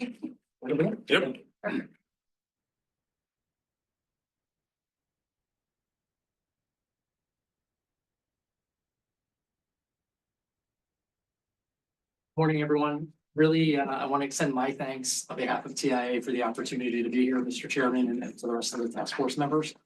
My name is David Swallow. I am Senior Managing Director and South Central Regional General Manager for TIA Retirement Solutions. I've been with TIA for 7 years, although my background is actually spent 30 years in the retirement industry. Previously, before I was at TIA, I actually led Aon Investments defined contribution practice. So in my past role, I actually worked with colleges, universities, and task force just like yourselves in looking at these issues. So it's actually been awesome to actually sit here and listen to the great discussion that you all have been having today. And it's really an honor for me to be here and talk to that. Today, in my current role at TIA, I'm responsible for leading our service teams that support our clients in 18 different states. And my teams are focused on supporting our institutional clients, specifically as it relates to providing market insights, providing institutional plan services, plan design, and operational effectiveness. We execute at TIA on that strategy across our 15,000 clients with over $700 billion in assets. I would like to just kind of deviate from my original comments initially and address Dr. Singh's question. You had some very good questions early on for the early in my background and spent a lot of time in that marketplace. I did want to correct one thing for the record. There was a comment made earlier around the administrative fees across the vendors. TIA is actually the lowest of the 3 providers that are provided. So I just wanted to correct the record as it related to that. And your other question, which I thought was very thoughtful around what level of institutions are using participant-based fee versus an asset-based fee. I can share with you that within the SEC, there's one institution that's using a participant-based fee, all others are using an asset-based fee. So I just want to take the opportunity to address that from our data. And that's Mississippi probably. Correct. Actually, the one who's actually using fixed fee is actually Florida. Florida is using a fixed for participant fee. My apologies. Okay. So for our conversation today, I'd like to provide a little bit of background about TIA. Quickly, I'll hit on that. I know we're pressed for time. TIA was founded in 1918. Our single purpose is really to deliver financial security through lifetime income in retirement. There's been a lot of talk around lifetime income. I did want to take another moment just to maybe take a step back and level set around this term lifetime income. There's a lot of discussion in the marketplace around lifetime income. Really the term to us, and it's a term used today in the marketplace, is really referencing investment solutions that have the opportunity to provide a pension-like benefit within a defined contribution plan. In other words, it's basically creating a paycheck for life, right? And there's really a focus, if you follow the news from a federal government relationship standpoint within Washington. They passed the Secure Act a couple of years ago, and then Secure 2.0. Right, which have been very significant retirement legislation, which has been specifically addressing the use of lifetime income solutions within defined contribution plans. Again, to get to order, providing some of those defined benefit like returns or options within the program. Want to go to the next slide? So specific to Louisiana, TIA has been extremely honored to have a relationship for over 100 years with Tulane University. We also date back to 1990 with TRSL. So thank you for the partnership that we share there. And across all of the higher ed institutions in Louisiana, we manage over $4.6 billion in assets and also support 30,700 Louisiana residents. I will also share that in my previous role, I was also had the opportunity to be Tulane's consultant for a number of years and actually advise them on their retirement plan. As I mentioned, TIA was built really with the whole objective around providing lifetime income. Across TIA's clients today, we currently have 250,000 retirees that are receiving lifetime income from TIA. 30,000 of those employees are between the ages of 90 and 99. 1,200 are actually over the age of 100, which I hope to be someday to actually get that. If you look at Tulane alone, we have 58 annuitants at Tulane, ages 90 to 99, ages 90 to 99, and their average payment is almost $38,000 a year. With TRSL, we have 22 annuitants between 90 and 99, and their average annual payment is almost $30,000. For retirees in the state of Louisiana, we are making annual payments of lifetime income of roughly $7.6 million, with the average retiree receiving almost $15,000 a year. If you want to go to the next slide. Before we talk a little bit around retirement plan design, which I know is one of the key topics that was of interest to you, really just wanted to provide a little bit of perspective around market trends, what's happening in the market from a landscape perspective.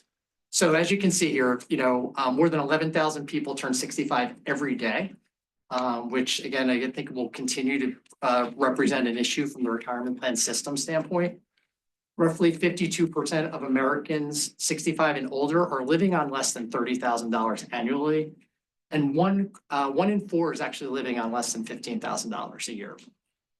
Individuals born in the later years of the baby boomer actually are holding more jobs, right? So actually switching jobs more often with an average of 12.7 jobs. And which has obviously led to significant turnover, right, within the marketplace. The median turnover for state and local government employees is under 7 years.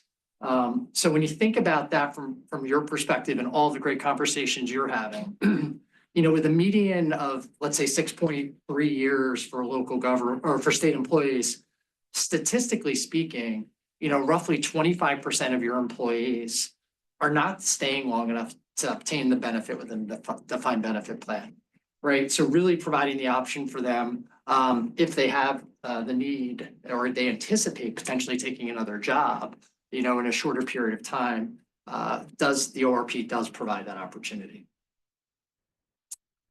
If you look at more than half of Americans, 55% are concerned that they cannot achieve financial security in retirement. And listen, I tell you, we hear that all of the time from all of our participants, all of our plan sponsors. It is a really big focus. And I think that's why you're seeing federal regulators also get involved. And only 26% of state and local government employees are extremely or very confident. So again, I think the work that you all are doing here should be commended. I think it's great that you're really thinking hard and fast about what you're trying to do as you move forward. If we want to move to the next slide. So what I'd like to focus on now are key considerations for designing a retirement plan, a defined contribution plan, right? That really leads to what I'll call as optimal outcomes. So what does good plan design look like? TI has been studying the behavioral aspects of retirement readiness. And that is another word that's used in the industry. And I think if you talk to every individual that works in this industry, they'll give you a different definition for what retirement readiness is.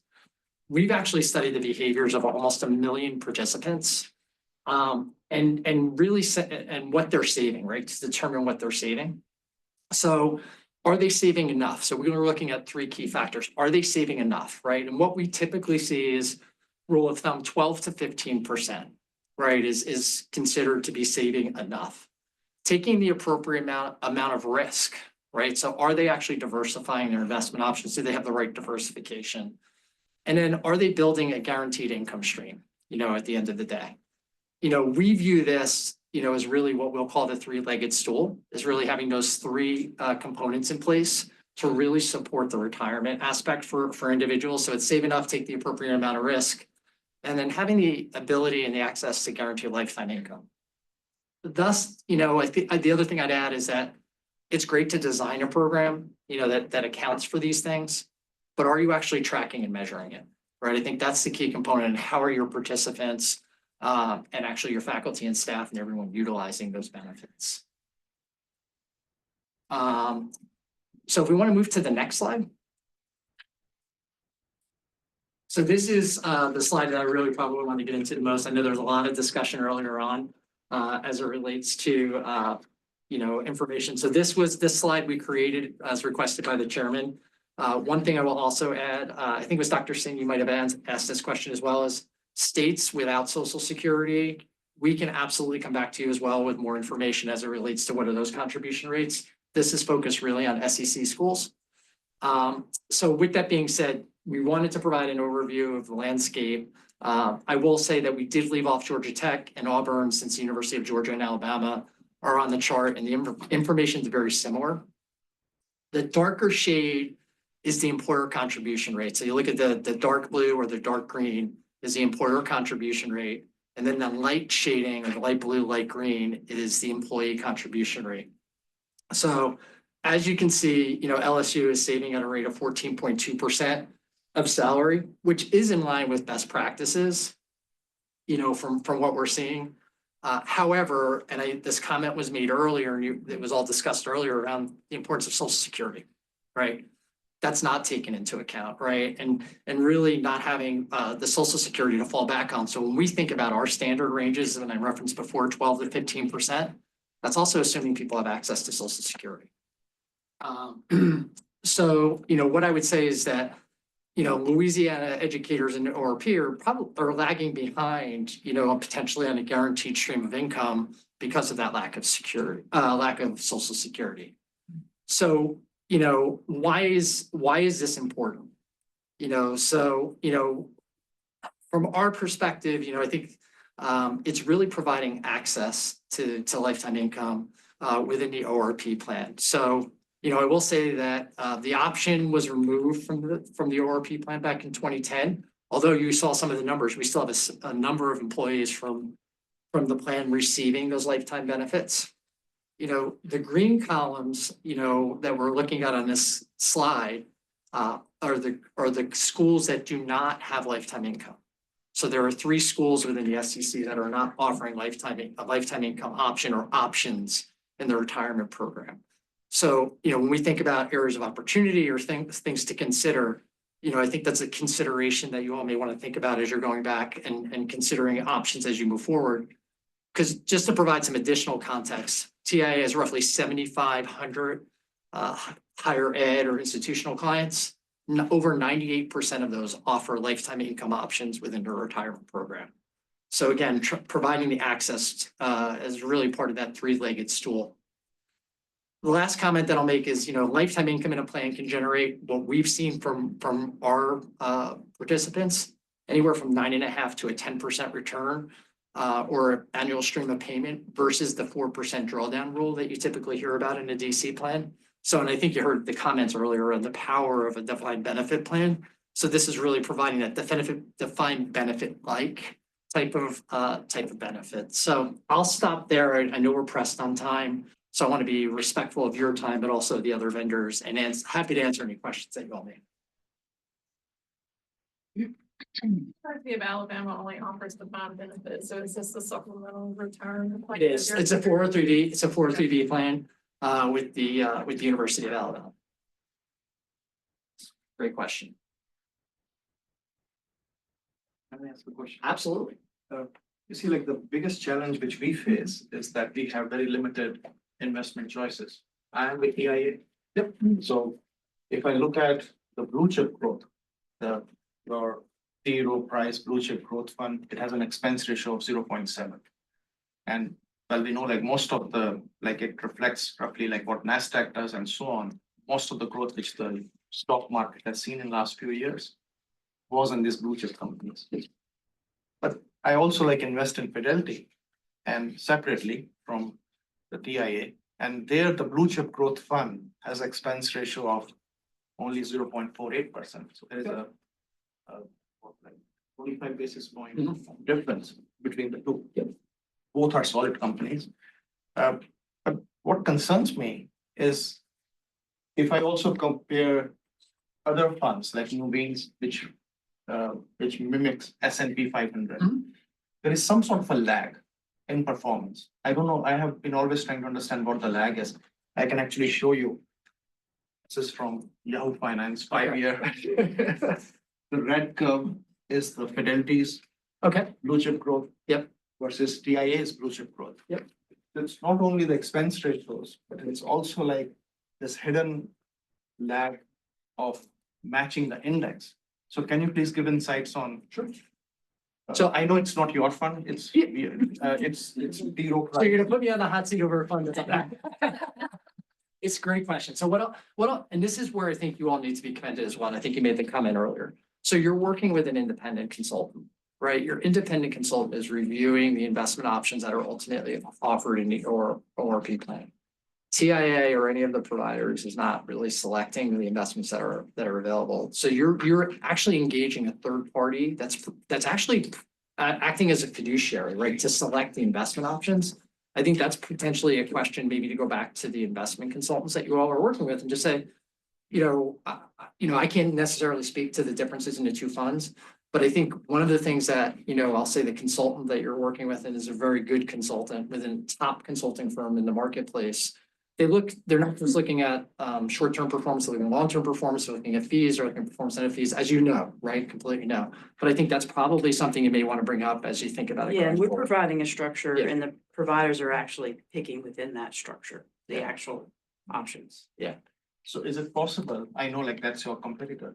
Yeah. But like, is it possible that when in the next cycle, when we discuss with these investment consultants, we can have more Vanguard funds, like which are very low cost? And that's something that, again, we provide the structure. The actual funds are chosen by the individual ORP providers, the three companies. So it's that structure. So within that structure, it would be up to the providers to look at what the options are and what they select. And then our consultant serves, it's just kind of that oversight to make sure it's best in class.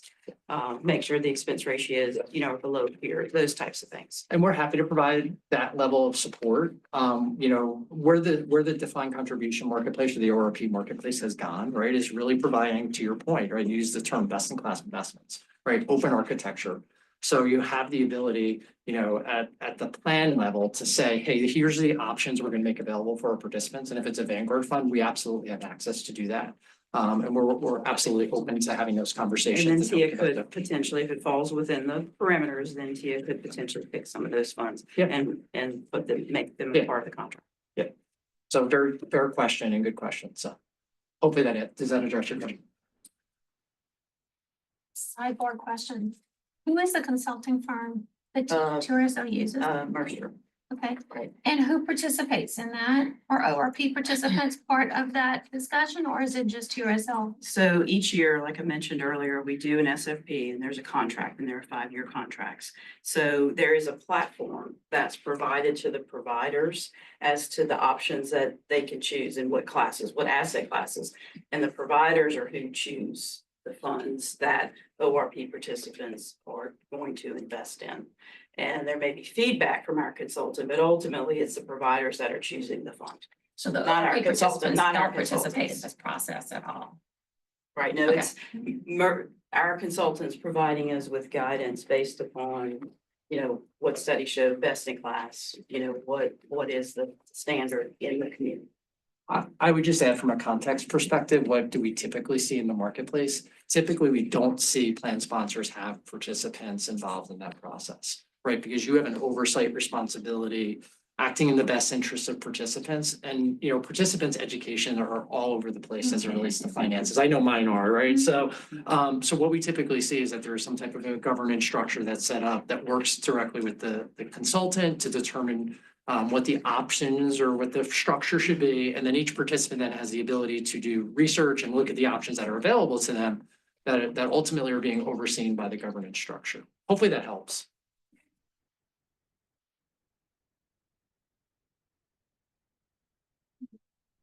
No. Thank you so much, Dan. Thank you. Appreciate it. All right, next we'll bring up O'Neill Greenlee from Boyer Financial.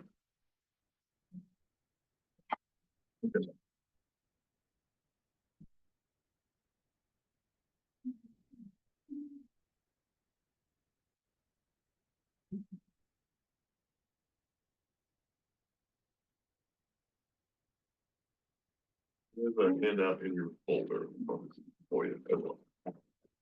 Thank you guys so much for allowing Boya to come and participate. As mentioned, my name is Tennille Greenlee. I'm the Regional Vice President covering Louisiana, Mississippi, and Arkansas states. So I'm really here just to be dedicated to help provide any answers to any questions that you guys may have. I did not prepare a presentation on purpose because I really wanted to keep this open to you guys. I believe you received in your booklets just some of our educational research that Boya has gone in on different topics and conversations that we've had and what those in the higher ed institutions, both employers and employees, are looking for. So I just wanted to provide you some additional research and really just open the floor to any questions that you have. I do have Sally O'Quinn with me as well. She's my key account manager. We're right out of the New Orleans office, so. And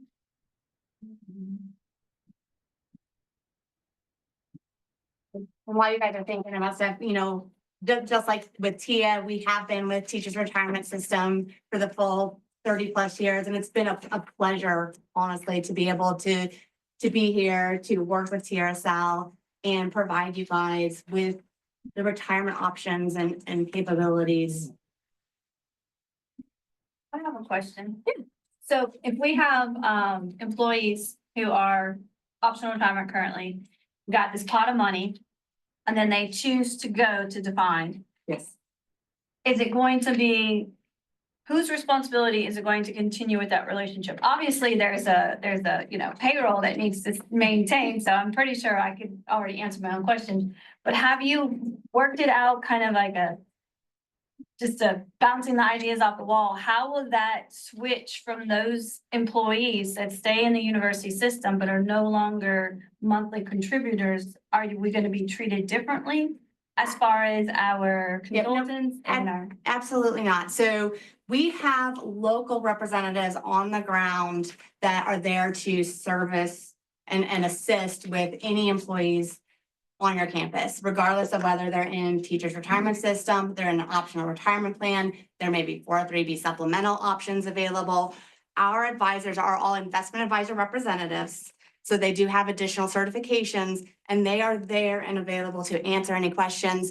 We look at it more from a holistic approach, right? So we're not just looking at this one scenario, we're looking at everything from a more holistic approach. And you'll find in our research and our guidance as well that you know, folks aren't just looking at just retirement. You know, we want to be able to provide more and help them, whether it's with their benefits, whether it's with their life insurance, but it doesn't matter what the gambit is. We want to be able to be there to provide that service. We also do provide like financial planning services as well. So we have a lot of that capability to assist your employees. Let me ask you a question. So what is the administrative cost of those additional services? So it depends on the representative and what level of service that person is looking for. So if a person is looking to do like a full-blown financial plan, there may be an associated cost with doing that. And that kind of ranges based on what that individual is looking for and the representative that they're working with as well. But a lot of the services, honestly, that my representatives work with, they're doing that at no additional cost to your employees. Can you give an example? An example of like a financial plan or? Things that are coming at no cost. So the services themselves, so like, for example, I was using a financial plan as an example. Some of my employees that will actually offer a financial plan. So we use applications called Money Guide Pro. And a person will sit down with the employee and they'll go through like all of the different stuff that may be occurring within, you know, their life, right? So whether it's, the mortgages that they're paying, the car payments they're making, like it runs the gamut, right? Not just retirement, you've got different expenses, what do you have in your budget? What's your income? What can we do? What are you looking to, what are you gonna need in retirement to be able to continue to live the life that you're currently accustomed to living? And so they'll run through all of those variables. And they can input that into an application and system, right? And then based on that, we can look at, hey, what are your needs? And there's different triggers you can kind of pull within the system to kind of say, well, if I made an adjustment here, what does that do for you? Does that give you more income to be able to continue with the life you're accustomed to? So that's just an example of something that, depending on the level that a person's looking for, a representative may do that at no additional cost. They may charge like say $500 for a plan. It kind of depends on how in-depth that person's looking for that plan as well. I can attest to my lawyer rep came out, met with me and my spouse. Has always been my rep, right, for my ORP, but we looked at our household. So even funds that he is not participating in, he sat there and assisted and did that same tool. Yep. No fee. That's what I was wondering, I guess. Thank you. I think I gave him a cup of coffee. Any other questions I can assist with or help answer? I guess I'm curious at the financial structure of your representatives. Is there any incentive for them to upsell, or the number of participants they sign up, they get, I guess, a larger salary? So I'm just curious from Voya's perspective of their.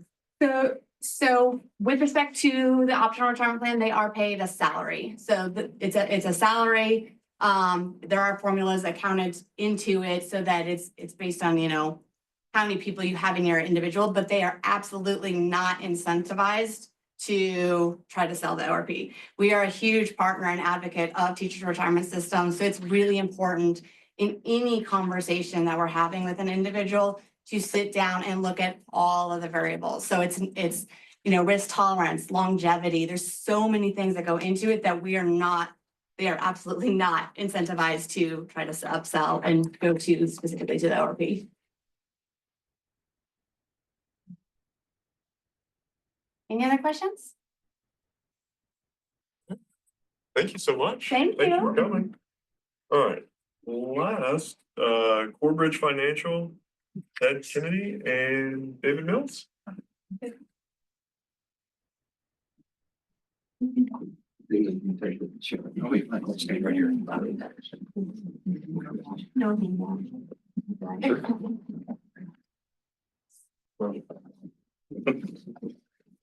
Thanks very much. I know we're limited in time. We have about 4 minutes. The good news is I can tell you quickly that we agree with just about everything said from the vendor community in particular. Most everything that is said today, we'll just concur with that, if that's helpful. First of all, Ted Kennedy, I run state government affairs for Corebridge Financial. If that name is new to you, Corebridge Financial until 2 years ago was part of the AIG family. Prior to this, for the last 35 years, I've been running state government affairs at AIG, and prior to that, American General. And 2 years ago, we separated all the life, annuity, investment operations of AIG, literally half of its footprint domestically, and created a new company, Houston, Texas-based Corebridge Financial. That hasn't changed at all the service and product that we've been providing to you all for the last 30 years plus in this ORP plan or our voluntary supplemental plans here and across the country. VALIC is dedicated to the public sector space. Just to read, a leading provider of retirement products, serving nearly 21,000 plans across the country. Our average relationship is over 28 years in the Southeast. In terms of ORP or defined contribution pension plans, Louisiana, Georgia, Mississippi, Florida, Arkansas, Kentucky, South Carolina, Texas. So dedicated to this space, as are these other two vendors in the room today. This is what we do. David, if you'd like to introduce yourself in terms of the local face of our company. Okay, yes, David Mills here. I am a certified financial planner and have been with Corebridge, VALIC, AIG, whatever you want to call us, for 22 years. Was with Ameriprise for 10 years before that, and actually ran the Baton Rouge office of Ameriprise at that time. I had been on campus for most of that. I am a boots on the ground guy. In fact, I am going to campus after this meeting to have 2 appointments with participants. So I just maybe highlight a few things, draw from different presentations in terms of the value of the ORP from our perspective, maybe a couple of things. And dating back to, I was actually at the Capitol when this bill was passed in 89, 90. I know at the time, and it is today, the issue of, and Mr. Brennard said it first, attract and retain, call it recruitment. The value of the ORP is to assist in that regard. First, it offers a level of choice in the recruitment process. Choice not just between the DB plan or the DC plan, so that each individual can choose what's best for them based on their own personal circumstance, but also then choice between providers. And if you choose one provider, you may move to another at any point in your career based on different levels of service and education in relation to costs. Separate from that, you choose your investments with some determination made in guidance. And most importantly, when it comes time for retirement, or even as we're talking now, a transition over to another plan, perhaps, you have payout options. And while defined contributions plans in their nature offer a litany of different payout options, one of those most certainly can be, and we encourage to be, a lifetime income stream. So annuitization of your wealth accumulation account. As was mentioned, that was once part of the scripture of this plan. It's no longer the case. My view is it doesn't necessarily limit a participant's ability to annuitize today. Anyone can take their account at retirement and annuitize that account and guarantee themselves a lifetime income stream. The difference, though, that we support in TIA's comment is that having that as part of the plan construct is very helpful.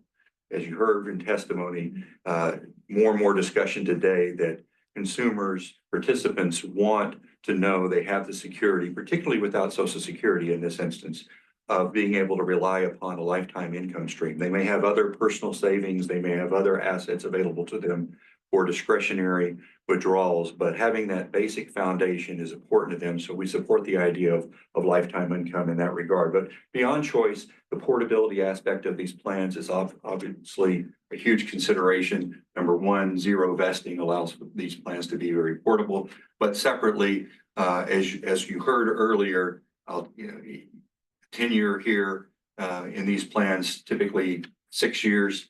I will say Department of Labor statistics show today employees change jobs 7 to 9 times. So with a 5-year vest, a good number of employees today aren't really getting anything out of the DB plan. It's not a knock against the DB plan. I fully support a vesting schedule there. It encourages tenure, and there are also reasons for that schedule. But for that 25% of the population, as was identified, that might not otherwise accrue a benefit because they're not going to stay around for 5 years, it's important for them to have an option that benefits them, that they can take with them, it's portable, and that throughout their career, if they're moving every 5 years, Department of Labor says people will change 7 to 9 times. At the end of their tenure, they'll have something collected and not just a bunch of partial contributions into plans they never vested. So vesting and portability is huge. I'll just touch upon the funding certainty of the ORP plan as was identified. Employer-employee contributions go in. There is no actuarial determination, so there's no possibility of an unfunded accrued liability. There is no COLA on the backside. So it provides some level of funding certainty, and in doing so, it helps support and bolster the existing liabilities of the state, as was identified, the unfunded accrued liabilities.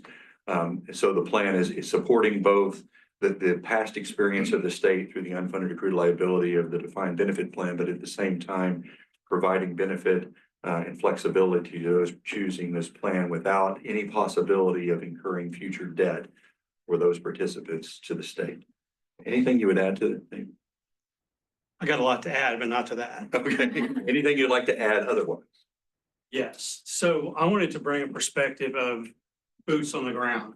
Everything we've talked about has been so high level, and I work with people. I don't work with these high level things. And so let me tell you about the meetings I'm going to have this afternoon.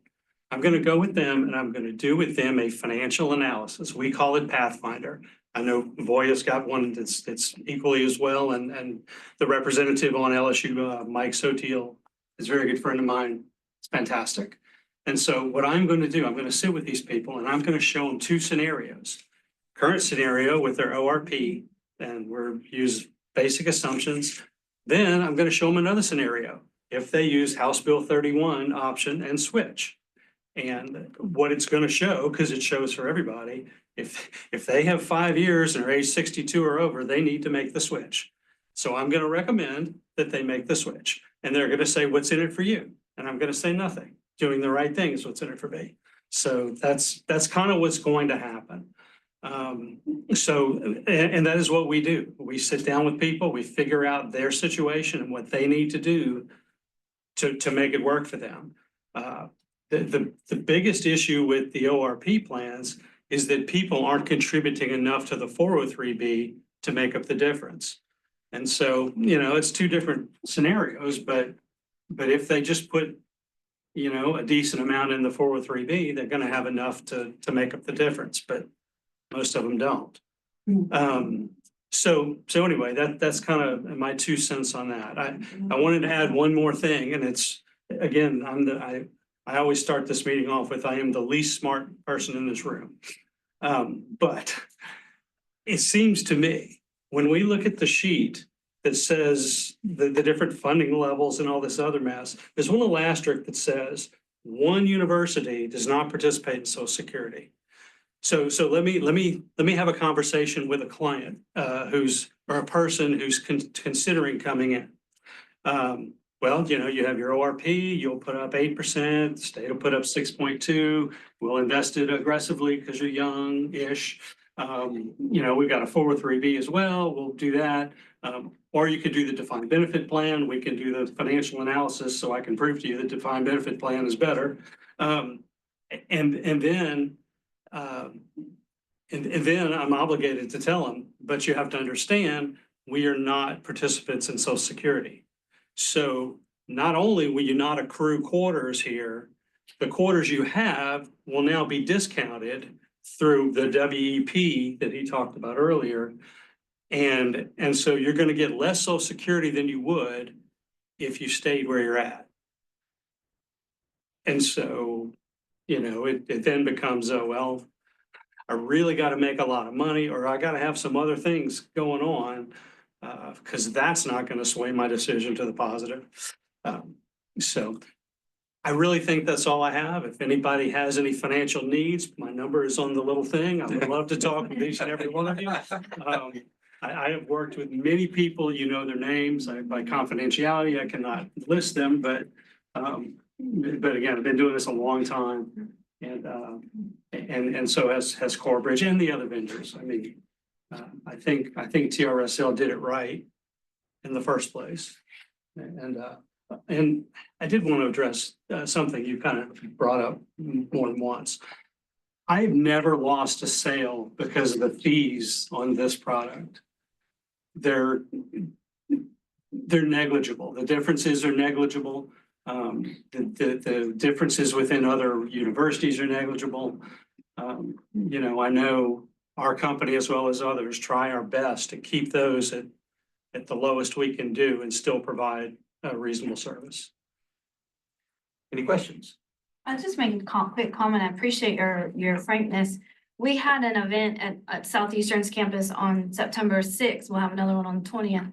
And we had representatives of all of our vendors, and they said exactly the same thing. If you're kind of middle-aged in the grouping, they're advising their clients to take the retirement plan. Now, you could also have a good pot of money, which I was saying earlier. We could get more aggressive knowing that you feel like you have something a little more, a dollar amount small, right? We can start mid-career. But to keep that relationship, if somebody's gonna be honest and say, hey, on paper, this is a good route, but you and I can make a plan, and we're gonna plan with the pot of money we've accrued together and go forward. I think a lot of people have their ears open to that. So I had a meeting, yesterday with this lady, and I had one meeting, told her this is what she needed to do, and she agreed, but then she needed a follow-up. And she said, my account did 12% last year. I want to use 12% in your numbers to see what's better. And the DB plan was still better using 12%. And I said, I cannot use, I can't recommend a 12% return because that's an anomaly, not a norm. But even with the 12%, the DB plan was better in her case.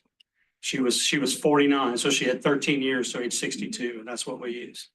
So I think part of the problem is, hindsight's 20/20, and so given the benefit of your tenure and knowing that where you stand in your career, you can then determine what's best for yourself then that you might not have known. And I think the rub here is as mentioned, is adverse selection and the retirement cost creep. I think it was identified of trying to transfer those individuals back and make sure that they have a viable pension without purchasing service credit by freezing and moving anew.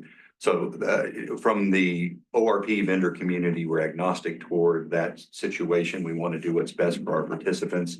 And in many instances, as identified in this particular circumstance, for those long tenured individuals, moving back to the DB and having that foundation is helpful. I'd be remiss and say, just as the ORP plan is a benefit to those that might not otherwise vest in the DB, some of the payout options are attractive to others, not just a lifetime income stream. So lifetime income stream, clearly a basic foundation is what we support and we encourage for everyone, Social Security, pension, employer pension, otherwise. But we do know that every personal circumstance is different. So if you are a professor today and you are a wealthy individual, come from family wealth, or your spouse is a bajillionaire, maybe having a lifetime income stream through an annuity or a defined benefit plan that if you pass 2 years after your retirement, all goes away, isn't what is best for your personal circumstance. Maybe what your personal circumstance dictates is that you keep that invested and use it as an estate planning tool using partial withdrawals or lump sum withdrawals in the process. So one of the benefits of the ORP plan is the withdrawal options are many so that individuals can choose what's best for them. In this case, I know we're discussing the transfer back, and clearly for many individuals, as you've identified, that's the right decision to be made, and hopefully we're all encouraging that. And I in advance, I deeply apologize if my comment is slightly blunt. But I'm just trying to point out the faculty concerns. So some of the faculty complain that if we try to change the ORP provider, and this has happened to me, I won't name which was my ORP provider earlier, but I am now in TIA. And I share those concerns. I've seen it myself happening, that the advisor is very friendly and so on for the number of years, and the advisor will even come to my office, plan everything. The moment I tell the advisor, I want to change my ORP provider, immediately the things go south. The task becomes so difficult to transfer the funds from one ORP provider to the other ORP provider that all of the talk of friendliness disappears. And you can, in fact, people can search on internet, every university complains about it. And people are asked about, you have to send a written form with a legible signature in blue or black in today's era to transfer funds. I think if ORP providers can work on those parts, and you talk about portability and so on, and that's really the benefit of ORP, but I know you all compete with each other, but why should we suffer in the process if we want to transfer things? In my case, I won't name that provider. There were mistakes made when the funds were transferred to TIA, and the previous provider was absolutely non-helpful. They were not answering my calls. I had to go through my pay slips for many years to really figure out employee contributions, employer contributions. And I'm grateful to the TIA people who were able to figure out everything. And then my things were balanced after 6 months. That's my first comment. My second comment is that I really appreciate you going to the average faculty member or the teacher to advise about the funds option. But I think the best advice is probably given by the best investor in the country, Warren Buffett. Maybe we should be just going to these average teachers and faculty and saying, well, why don't you just invest in Vanguard's cheapest fund in S&P 500? That's a fact, We right? have that, by the way. That's Yeah, where you we're have on. that. And I know like Corebridge has more Vanguard funds than DIA and Voya, but I think that should be the best advice for a person who doesn't understand anything. No, I fully appreciate that. And I guess on my view and my point, if I want to, just to be clear, our view is that based on plan design, based on constraints, offer the products available and let individuals choose what's best for them based on their personal circumstance. And if they are, well, I'll give you an example. This is years old, but an example. It's a contradiction to your point. I would agree with you. Why would you find the lowest cost investment vehicle that has over time, because we're looking long term, the best performance? So it's a comparison of not just fees, but fees net of performance. But assuming that construct, why wouldn't you look for the lowest cost? I'll tell you that in a kind of testing that theory, there was a study done at the University of Illinois in which an economics professor said, I don't need all of this. I just need the Wall Street Journal and fees. And he invested in lowest cost. Then there was a janitor at the University of Illinois that participated in the same program that went through an asset allocation model, risk tolerance questionnaire, retirement needs analysis with some servicing. I don't even know the provider. It wasn't our company in particular, but with some servicing over time ended up outperforming that economics professor that just went to the low cost fee. I won't say that's the norm. I'm not trying to argue against your premise. I tend to agree with it, but I am saying that every individual should be able to choose based on their personal circumstance, and those that want more support and help, appreciating that may come at additional cost, they should have that. Those that don't need it obviously shouldn't choose that. Back to your point of difficulties, first of all, I'm not at all going to dismiss the concern with transitioning. That's a problem. It shouldn't have happened to you. Hopefully it doesn't happen very often. And whomever was involved in that situation should remedy that problem. I will say that it is a difficulty within the insurance industry today. And something else I'm working on as a government affair representative for my company as a whole, not just for VALIC, are the stipulations through retirement departments for wet signatures and documentation. And one thing we learned from COVID, this is off point, but perhaps interesting, through COVID, we were able to obtain, we the industry, concessions from departments of insurance because we couldn't have market conduct exams on site. We couldn't go to folks' homes, as will be the case today, and determine applications, written applications and the like. So we went to an e-signature construct. Then after COVID, we went back as an industry and said, look, there was no loss of confidence or loss of regulatory authority by moving to a more expedited electronic. So there's an undertaking afoot today called e-modernization of our industry as a whole. Not that that's the full answer to your problem, a piece of it perhaps, that will allow us to be more efficient as other financial services companies enjoy today. Thank you. Just a brief comment on that, and this is just coincidence. In the past, and I know this is not insurance, I've bought and sold homes with DocuSign. But just the other day, I needed to do some updating with my life insurance policy with State Farm, totally unrelated to state government regulations. Well, there would be regulations on the industry. That was DocuSign as well. Now, it didn't used to be, but now we're there. It would be great if we could get fully there. And each state is acting individually, but nationally, there's an association of insurance commissioners called the National Association of Insurance Commissioners, the NAIC, and we're working on model changes there that would be applied across the country, subject to each state's adoption. But we're working on that piece. Thank you for your time. Really appreciate the opportunity. Thank y'all so much for coming. All right, next agenda item, just a reminder, we have our future dates. Wednesday, October 30th from 10 a.m. to 12 p.m. in this room. And then our final meeting, Wednesday, December 18th, same time, 10 to 12. In other business, I would like to take up a nomination for a vice chair, just so that we have everything set with the chair and vice chair. So I'll open that up for any nomination or self-nomination for vice chair. I'll make Dr. Singh. Yeah, I think everyone will get behind I'm deeply honored, I accept. that. Wonderful. All right.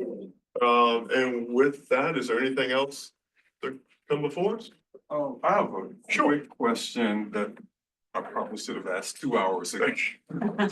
But just on the premise of the split between the employer contribution versus employee contribution. And basically, I saw some slight variations within, say Auburn versus Alabama, UT versus A&M. And here around the table, we have the UL system, we have LSU, and we have the Southern University system.